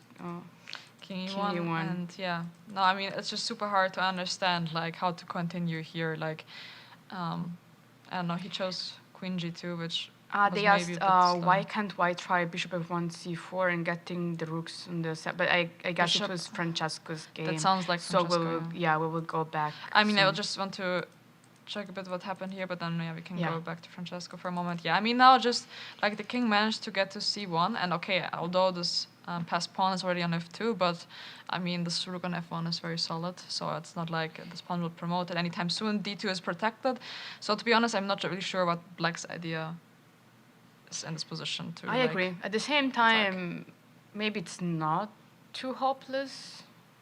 But also, I have this e-pawn that's really strong. I mean, I forgot about that a bit, but let's say if I just push e6 or something. If you play e6, moment, I agree with you. But I just want to divert this rook from d8, and I don't know. I mean, if this rook on d3 moves, I can maybe manage to get d4 and f2 will fall. Otherwise, I have e6. But it's also true that I will just keep the rook on d3, and you don't your rooks are not playing that much. But how can you manage to keep the rook on d3? Let's say because f2, let's say, I just actually play e6. Yeah, queen e4. Queen e4 is nice because at least I don't get to take on f2. But I have e7 and now you're... Yeah, queen takes. First then I just take f2. And I don't know, I mean... Yeah, I can take on e3. I mean, there's some kind of compensation that I understand. But of course it's bad, but from a human perspective... you can still try something, but I do think, I mean, compared to where we saw the king before, in the center of the board, this is at least white is objectively winning, so But he doesn't have time. So actually, they both don't have time. Yeah. That's true. Okay, so someone wanted to go back to Francesco's game. We can check that out. And what was the question? The question was, why can't white try bishop f1, c4, and then getting the rooks to the 7th rank to put some pressure? In which move? Yeah, I don't know in which move. That's the problem. I also don't know, but maybe after rook takes e2? Okay, so he took on a2, but he meant after... I guess so, yeah. e2. I think but he meant then after I always take on f2 or not. I mean, or... The idea was to allow this? Or maybe he meant after king g1, rook takes a2 maybe. After... Let's say, yeah, you can take on e2, king g1, rook takes g1. a2. And now bishop and f1. now bishop f1. I don't know if this is what he meant. I understand at least that, like without giving the f2 pawn, that makes some sense. Yeah, this might also make sense. Yeah. And then rook d7, it's bishop actually c4, quite a decent setup, bishop c4. Yeah, especially to not allow like black to come to the 2nd rank with like another rook, which is very important. Yeah. I think the bishop on c4 is like very well placed. Actually, that's a very good question, a good idea. But anyway, bishop f3 was still the best. So yeah, but in the game, yeah, we just saw rook takes a2, and yeah. So Mahel thought that this pawn was more important. He meant as a plan. So I guess what we said, which is actually very interesting. It's a very decent plan. Okay, so let's check what's happening for Webster versus UTRGV on board 1, which at first looked like a very solid game by both players. Yeah. But now it's not anymore. We didn't see this in a while. Oh, also there was g4. Okay, so we saw this, and at some point, like when Grigory was here, he was saying that I think after like bishop d4, like you can actually just take, and like then this knight is not too impressive also, because I guess c3 is just very weak. The knight is not doing anything. So, yeah, Aryan Chopra moved his bishop away from d4 because, yeah, I guess he also understood this. And yeah, he's really trying to win. It is clear that probably he's the one. g4 is very impressive, this position. I am not sure. I don't know what the obsession this weekend is with like g4. Yeah. But the point is you're also creating some weaknesses. But let's say, okay, I just play bishop g6. So the idea is like presumably to play f4. Yeah. Against that it makes sense, but then also... But, okay, so what if I just play f6? Okay, of course I don't want my bishop to be trapped, but I mean, like f5, like I feel like creates like a lot of holes, and my knight can go to e5, and then this square on f3 is super weak. So I don't know if I would want to do that. We have 2 players that are they finished, but we don't know the results. I guess we will never know. Gazik has, like, he's over. They are hoping to have lunch, but they don't know there is no lunch today. I'm sorry for them. Yes. But there will be lunch later, right? After the prize giving. Wasn't that what coach said? No. Really? I think he meant that we will have lunch if Mizzou wins. Yes. We will get to eat. Otherwise, not. So let's. Yes. Anyway, yeah, Gazik maybe he won. Yeah, but I don't know. This, I mean, I find g4 very interesting, but also, I mean, it does create a lot of weaknesses. We have a very important Mizzou player in our studio. For the first time this weekend. For the first time this weekend, so maybe he wants to join our broadcast for a bit, and I can move away since I was the last one to. So we guess your game ended in a draw. Yeah. Okay, you will be too eventful, but well, draw was definitely a good result for us. We need a couple more, and we should be able to win the event. How is Isik doing, though? Now it looked like he was winning, but it's not that clear. Okay, after I think I know more or less. But yeah, let's see my game first. Yeah. I think it was always just equal, more or less. I forgot to check this line. E4 seemed to be the most liquidating way. Liquidating. Yes. Okay. Wanted to kill the game, so I guess I managed to. B3. Wait, here it was very interesting. But I forgot what. There was something interesting here. Yeah, bishop. That's what I was calculating. But knight c4. Now, if I take rook d7, let's say, I don't know where to go away. Probably to f4 I should. Now, if knight b2, it seemed like there's too much things happening for no reason. Like, I sacrifice a pawn. I should be able to get it back at some point, but it just felt unnecessary. So, b3. Very pragmatic. We just use this word to describe you, so multiple times. So b3, c6. And okay, rook d1 once again. I thought it's the fastest way to kill it, but I guess. What should I do though? Let's see. Engine. Yeah, the fact that we are not on the same move is actually a little bit confusing, but because you're the one that can move, so everyone is just seeing what you're seeing. Oh. So if I move, like you're the one making the moves. Oh, okay, that's good. But yeah, in general. On move 14, I am. Yeah. After c6, I think even okay, here. I can do whatever. Of course, I should not be reverse or anything, but there were some weird lines. Bishop f4. Yeah, I was calculating this, and now if knight g6, I can lose my bishop if I go bishop g3, because it gets trapped. Well, bishop g6 I have, but it's obviously not what I want. But I was thinking here bishop c7, because now if the rook moves somewhere, then, like let's say rook d7, there is no more f5. But it still felt like, I don't know, pieces are getting weird somehow.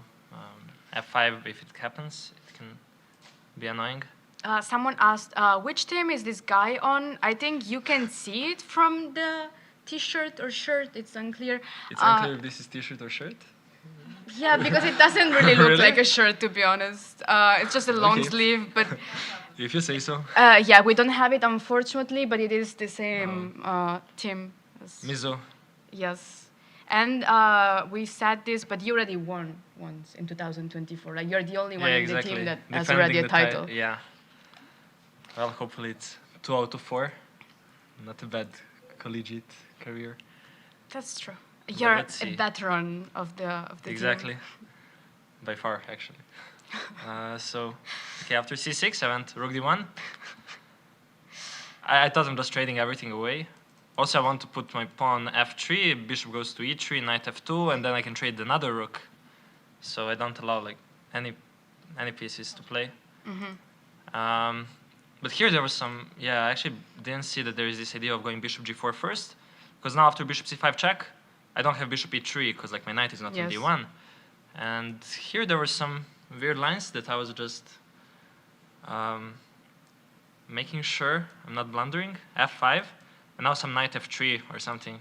I mean, I was trying to kill the game, so this would ruin the plans a bit. But okay, it cannot work. Oh no, wait. Oh, no, I would take on d8 first. Yeah, rook d8, and now there's just not enough pieces to mate me.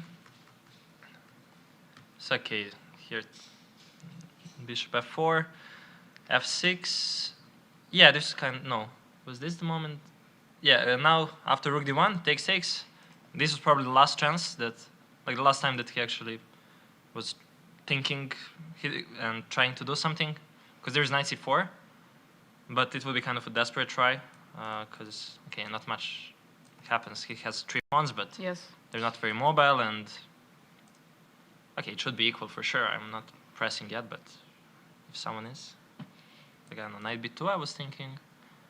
Then knight d3, if I trade one pair of, oh, not a good move? Okay, whatever. It should be equal, no matter what I do. Yes. Then after that, okay, kept trading. Very energetic.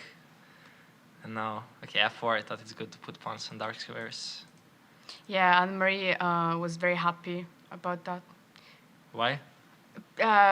Because you had also a lot of pawns on the light squares, so your bishop was a little bit unhappy. Oh, yeah? Yeah, so... all the Aryan's bishops are out of the box, yeah. No, he used another way of saying that I'm not going to repeat, but... What was it? I said I'm not going to repeat. But I didn't hear it. And then you will be forced to watch this. We were actually watching it last night. after the team yeah, meeting. that's so fun, actually. Just the part with you and Aryan, but yeah. Because we heard he had some quotes that were interesting. He Like- said many interesting things, Yeah. yes. Yeah. Yeah, for sure. Anyway, like his bishop was enjoying Oh, yeah. himself. He said that. Yeah, I remember.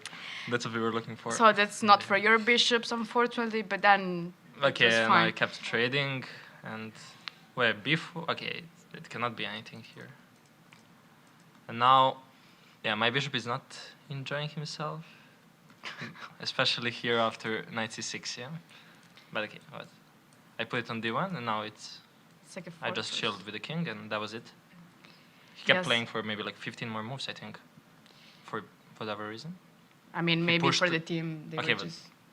there. I don't know. but I okay. agree with you, but...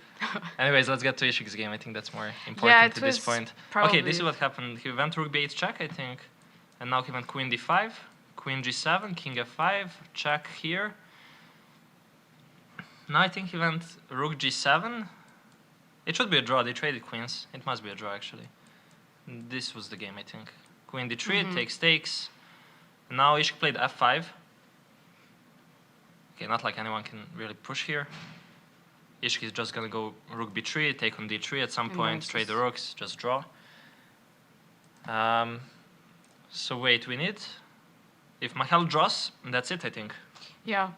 Mahel draws, it's It I should think. be. Also, I mean, it depends on... No, but regardless of what they do, even if they win 3.5/2, I think with Mahel's draw, you should we have should enough clinch points. it immediately. But let's see. Okay, I don't think... Yeah, it actually, doesn't look like he can... No, but Sunnis was actually playing on a lot. hmm They made at least 10 more moves while I was still in the playing hall, but okay, not a lot of things should happen there. Oh, if Cardoso doesn't lose, then also we are... Okay, it should be done. He was playing a very nice game. I mean, it was completely crazy after Kasharava I took an saw F2, he but... was... That game was probably the most interesting. Yeah, this one and Ishik's game, of course, but... Yeah. Also because the king is going but- everywhere on I the thought King board. G3 just there. I thought they were gonna make a draw here, which would be good for us because Yeah. well, any draw is working out, I think. But okay, it should not matter too much. I mean, now it's just... What happened in Aryan's game though? When did he become lost? Apparently, knight f5 was just the problem, and then there was nothing to do. Yeah. Interesting. Yeah, I mean he was surprised here, but it's kind of the main line. Yeah, Grigory Collegiate. said that he was not very happy about g4, g5, even though, of course, it's fine, but Yeah, still... long castle first, no? Yeah, or I think just... I played the game here once with white and with black, but yeah. Yeah, we were also discussing Mahel's opening and what you played at Panams, like the line with What was it? What was Michael's opening? QGD with h6. And what did I play at Panams? He said at some point, like if black, after queen c2, if black plays short castle, then g4. And you played the Oh game no, at but Panams. I don't think it was Panams. I think it was in Charlotte Open. Yeah, But also I didn't remember the game. But It's different. No, here there is a3. And now I've castle g4. hmm We're actually discussing this recently, but what is queen c2? I haven't seen it before. But yeah, that's this was more or less our question, just because I played the same versus Francesco. h6 or? Yeah. And what did you play? This queen c2 stuff or? No, it was just the main line with bishop g2, castle, castle, and then b3. Draw? Nice. Wanna Yes. switch? Yes. I will also switch. So Annmarie can join, and then we have Isik, which is also one of our players. I'm sure that people will ask from which university he is, even though he has the logo even bigger than the one that we have. But Oh, or coach will go. Amazing! Okay, then I will just Somebody I wants will to celebrate just go. the title. Yeah, I will just go, and we will leave our seats to Isik and coach. Or Annmarie and coach. Or you and coach. Or me and coach. One of the commentators and coach.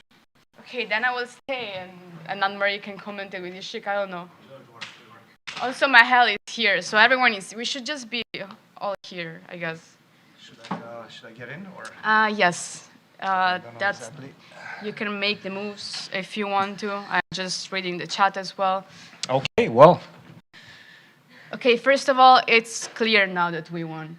that is correct. Yes, it's mathematically clear right now that Mizzou is the champion. So congratulations. It was very, Yes. very tough, I have to say. We came into the last round ahead by 2 points, but at some point it really looked pretty bad for us. As in, I was 50% sure that we might not actually make it. It was kind of 50%. like a 50-50 coin toss because Isik was in a very bad situation. And Mahel was looking good all throughout, but his time was getting a little bit lower, so it's very difficult with in time travel situations. Yeah, it looked strange at some point, but the guys pulled through, and yeah, they did it. Yeah, that's really great. It's the second title for Mizzou after the one in 2024. Yes, yes, yes. So the next step is winning the women's section. Next year, hopefully, Yes. hopefully, next year we will be having a women's team as well. And this year we kind of put these two tournaments together. Sometimes we started sometimes last year with the qualification process, and then now we have the Final Four for collegiate women's players as well. So yeah, exciting for next year. Are you happy in general about how the event went, besides the result? Oh yes, for sure. Yeah, the organization I think was good. I was happy. We have a very good team here at the College of Arts and Science who have been doing a tremendous job, and it wasn't as difficult for me. I still had time to spend coaching and spend with the players. That's very good. Do you want to leave Isik or someone else like Mahel analyze, or? We can get Mahel in, the MVP, the French conquistador, as Yeah. we call him. He scored 2.5 points out of 3. Definitely an improvement over his Pan Americans performance. 0.5 out of 5. So yeah, he's been the MVP, I would say, of the event. But now he's too strong. So let's get him in. I will get Okay. him in, and I will let you talk to him. But yeah. Yeah, I can also leave Annmarie because I've been interviewing for a while, so I think it's your turn if you want. Excellent, excellent. Yes. So So a little thank you very much switch. for everybody, by the way, that's watching, and I hope you guys enjoyed the broadcast, and I hope you guys, got to learn a lot about collegiate chess and collegiate players. There's a lot of very, very strong teams, and of course, you guys, thanks for doing a great job. Thank with you. the commentary. So, yeah, let's get the MVP in, Mahel. Actually, MVP it sounds French also, even though it is not. But no, because I was thinking about MVL. So when you said that, I didn't hear. Okay. Also, Annmarie is joining.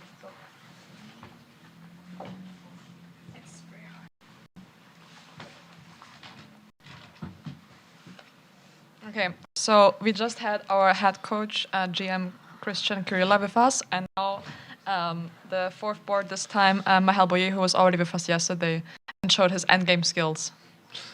Yeah, today was a tough match, but we managed to do enough points to win, so vamos. Were there any interesting moments in your game? I mean, we checked your game, so we know, okay, not too much was happening, but maybe there was something that you wanted to show from your game? Actually, at the beginning, I think a lot for knight c6 because I wanted to do something, but I'm not sure that it's good.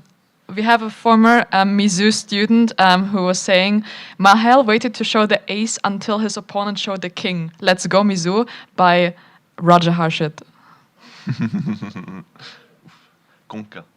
So after c5, because yeah, knight c6, I was thinking about this and a3 before, and here I wanted to play e5, which is a bad move, but I was calculating this a lot, this line.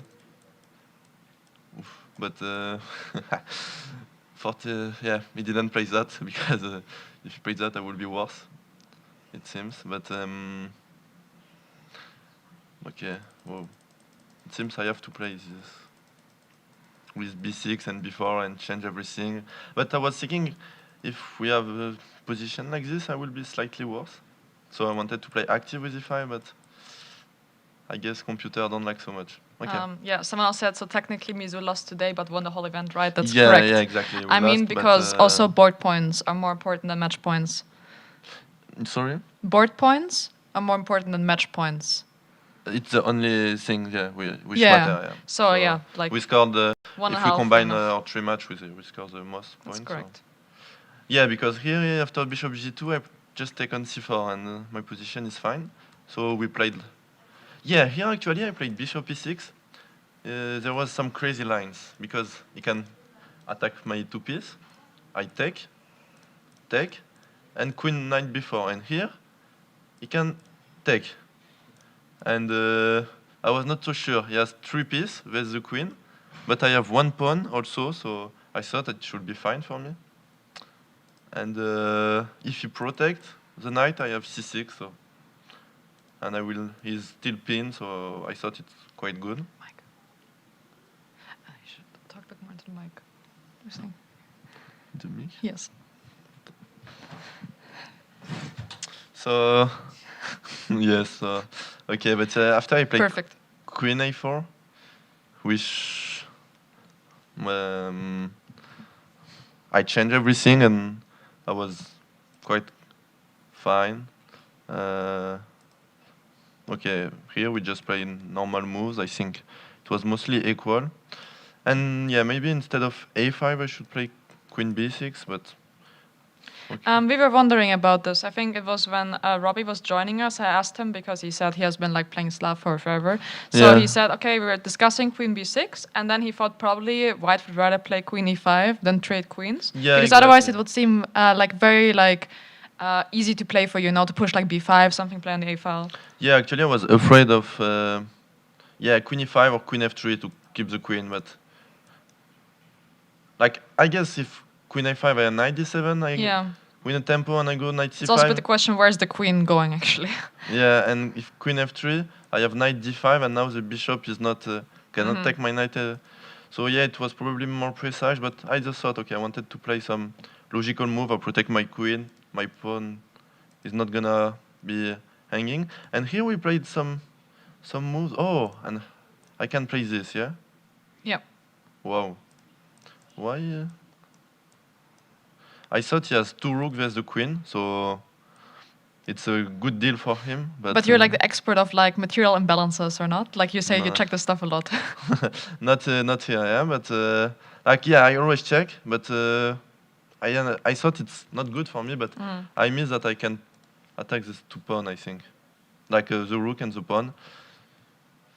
So okay, I think it's probably because he will probably take actually, because if he takes, this position can happen. It's very good because I have the a file now and this pawn is blocked.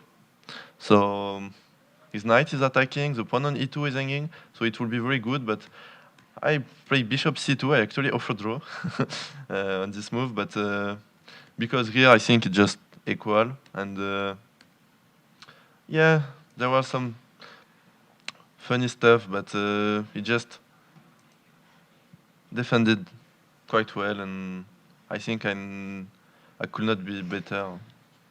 Yeah, do you think it would have made any difference to take the e2 pawn, or did you also think it was nothing? Yeah, it was my first idea, but like... Yeah, after rook takes d5 to... I'm wondering rook d takes e2. And then just to apply some pressure on both a2 or f2, like king g1 maybe, and then to take and try to like double on the second rank. But I think someone in the comments was then suggesting after rook takes a2 that there's bishop f1 with the idea to play bishop c4. And actually I feel like it looks like it's holding.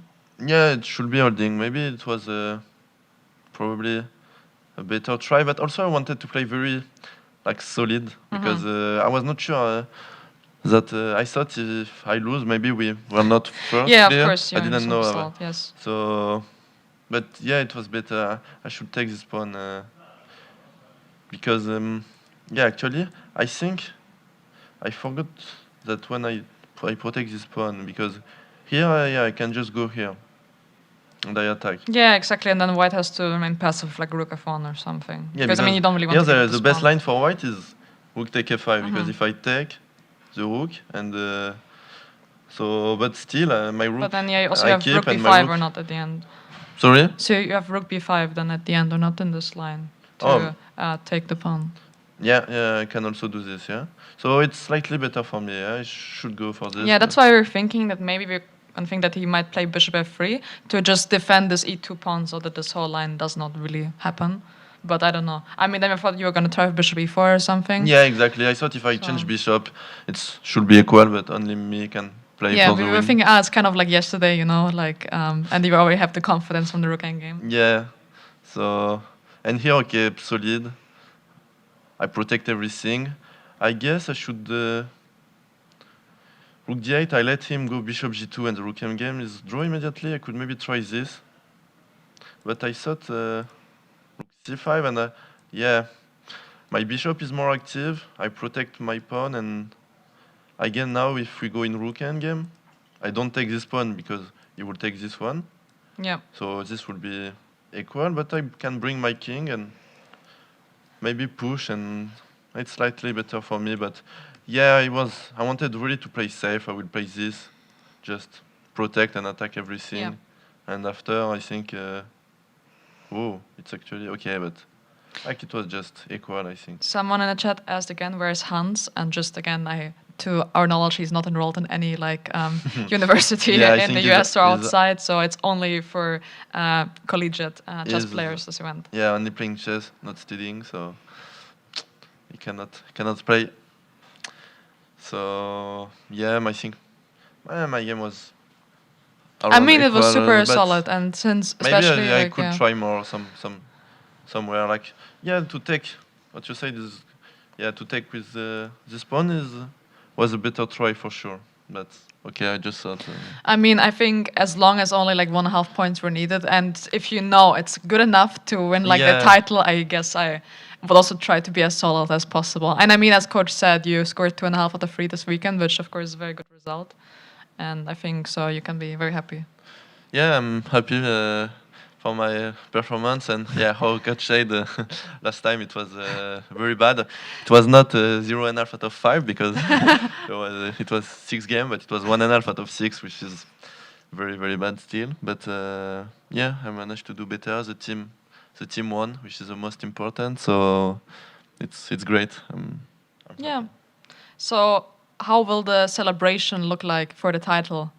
I don't know. I have idea what some people finished before me, so maybe they're Tia and I think we were just hoping to get lunch, but we'll still be a bit busy with commentary. I'm also quite hungry, but Okay, but then thank you for joining us and showing the game, and congrats again to the team. Well, to Mizzou. Yeah, thank you. Congrats to you for the commentary. Thank you. Thank you very much. And, good commentary. Thank you. See you. But also maybe this is a good time to go on a break. 5 minutes? Okay. So we can check a bit more games. If my second commentator wants to join, that's very kind of you. Because then I can move to this screen. Again, we can just check for 5 minutes some games, and then I think we are scheduled to go on a break. So let's check out maybe what is also happening in the women's section, because we haven't been there for a long time. At least now a lot of results are in. We already knew that Webster was doing quite well since Anna won quite early on. But also I think, what is Slu doing? Because this was a very important match, and I think almost all games are still going on. At the end, I don't think anyone was looking at this game, but Thalia managed to win, which is something that we were a bit shown early on. Like the last move, especially like Rook F5, is very nice. We can check Isik's game maybe also, because he's right here, but also since we're about to go on a break, maybe we can manage to do it afterwards. So we can just maybe check very quickly what happened in Thalia's game, because that looked quite nice before we're about to go on a break. So I think the last time that we were checking this position, she was like, yeah, just improving her position with like a4, and she was just pushing. And I think, yeah, that's also like how the game concluded. I mean, it just seemed like, yeah, like from this early on, like this nice trick that she had with e4, then she was just like super solid and like, yeah, okay. She played a very good game. It was a very nice positional game. I think she didn't do anything wrong, basically, in the whole game. And yeah, now she was just continuing to apply some pressure on their file. But now, actually, it's unclear about the match. I was looking at the other games. I just wanted to show her like a very nice last move, rook f5. Yeah, with the idea to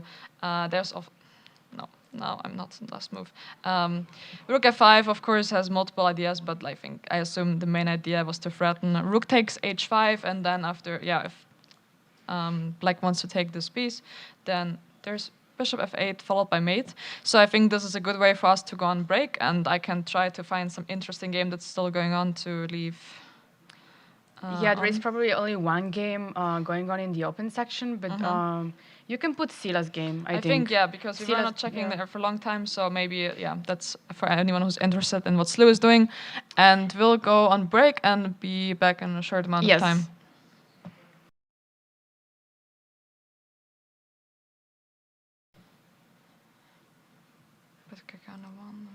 Does not matter.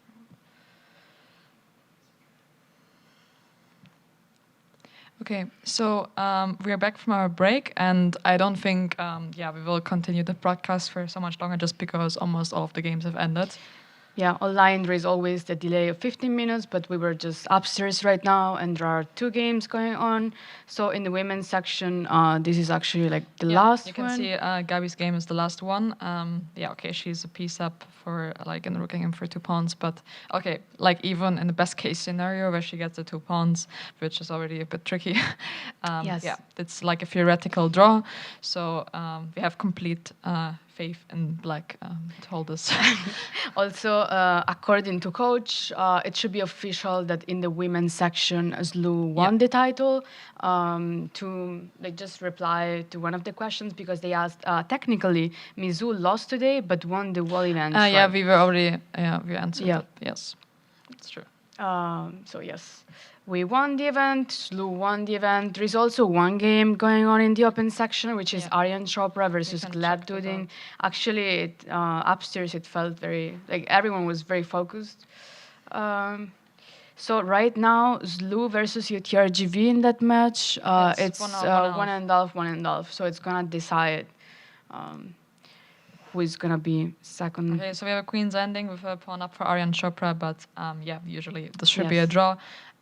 Because black just has too many checks, so this end a draw, and then the match ending in 2-2. In 2-2, which means I still think, okay, Slu is getting the second place anyway. Yes, I think Slu should be ahead on then board points. Yes. Yeah, before the round it was already like that. So that's pretty much all. There will be the closing ceremony soon, once all the games are done. And of course, then official pictures will be posted. Yeah, you can find pictures of that. I mean, we're not going to live stream the closing ceremony. As far as we know. As far as we know, yes, we will not. Okay, this game will end in a draw. I'm not sure about Sila's result, but if Slu won, it is possible, actually, that it was because of Sila. Yeah, maybe we can check on that. Or maybe she just... I don't know, this game. Am I on the right No, game? actually, Gergana didn't win. That's why Diana Patel won. Diana Patel won, so she scored a point for Slu, so it's possible. Sila was already upstairs, so... So, yeah, maybe this ended in a draw, Yeah, it could be. And they were already 2-0, yes, for Slu, because also Thalia won, as you said before. So they won all of the matches, which is very impressive. Yeah, they were. We said that, but we are... we are hoping to have a female team as well, but let's say that it would be fun to compete against them because they are probably like the strongest collegiate women's team. Yes, I think they just have been also for the past couple of years. Maybe there's something I'm unaware of, but Slu has always been. Yeah, they were leading the women's section. in a clean way also. We can say that it's yeah, not that especially easy. we were checking on Thalia's game at the end, which was very nice. And then, yeah, again, the only thing that's going on is still Gabby's game, where, yeah, okay, it's not super interesting because it will probably just end a draw very quickly, even if it hasn't yet. Yeah. Yeah, I agree. I think they made like 10 moves maybe. I tried to see it from the window because I didn't want to disturb anyone. But yeah, in general, I think that's pretty much all. There is anything else you want to add? Yeah, I'm not sure. Again, yeah, Mizzou won the open sections, Lou won the women's section, and I don't know. We just hope in general you enjoyed our like small broadcast, even if it was only for 3 rounds. We tried our best. I think we had some very nice interviews. Again, I think probably Avone was still my favorite guest, like to interview. Yeah. Even, if it was you interviewing him. And Mahel for you. I don't know. I mean, it's just. Mahel is always very funny. I mean, in general, I think especially like having our teammates here, of course, it's very cool. Because in general, I just think we have a super nice team. Yes. Everyone is very nice, very strong. Everyone just wanted to come and show the game. I think Isik wanted to show it, but now they're celebrating. Ishik's game was super interesting, but then, yeah, since we had to go on break, and then now we don't want to drag him all the way here. So, but yeah, his game was very cool. I mean, I also think we covered it a lot, so yes, people got to see that, even though he could not be the one to show it. And he said like he saw Bishop B4 like super fast. So to be honest, I believe that completely. He is like very good at calculation. Yeah, and we these know kind that. of moves. So okay, so congrats to everyone that won. Yes, to Mizzou, to SLU. Yes, it was a very good event in general, without problems, I would say. It was nice to host for Mizzou, also to have all the chess players here. Yeah, especially, yeah, I don't think people will return to Colombia so soon, so it's nice for everyone to be here for once. Yeah, we should also thank the production, or in general, yes, who helped we had very us. good technical support, like by Trey from Mizzou, so who was helping us fix all of our technical problems. And in general, everyone that worked with us in these days. Yes. We had the catering, we had the opening dinner. We had also like coffee deliveries that were helping us stay alive. Also to the St. Louis Chess Club on the channel for hosting us. And the American Chess Federation also, because of course it's sponsoring the event. So yeah, we hope to see you. Maybe you will see us actually. Maybe we'll continue our commentary career. We will if see. Our practical chess careers are not gonna go further. I thought you meant your anthropological and my psychological career. As well, yeah, that's my main focus. But if, we will see. Any of my professors see this, I'm a very dedicated biological anthropology student. So. Yes. And you mentioned that this morning, but also the College of Arts and Science for Mizzou, because it is the one. Yes, that's the one that we are part of, and that's also where the chess team is like officially a part of. So they've also been trying to support us. Okay, he wants to show the game maybe, or he wants. We were closing actually, so we were closing, and Isik, he just wants to get his jacket. Yes. He's not that interested in this. No, it's fine. It's okay. We covered your game. We covered it extensively. A lot. So again, thank you for watching. Thank you for joining and being active in the chat. Also to Harshit for supporting his former teammates. I didn't know that. No, he made a very nice comment. Thank you, Harshit. And goodbye, everyone. Bye.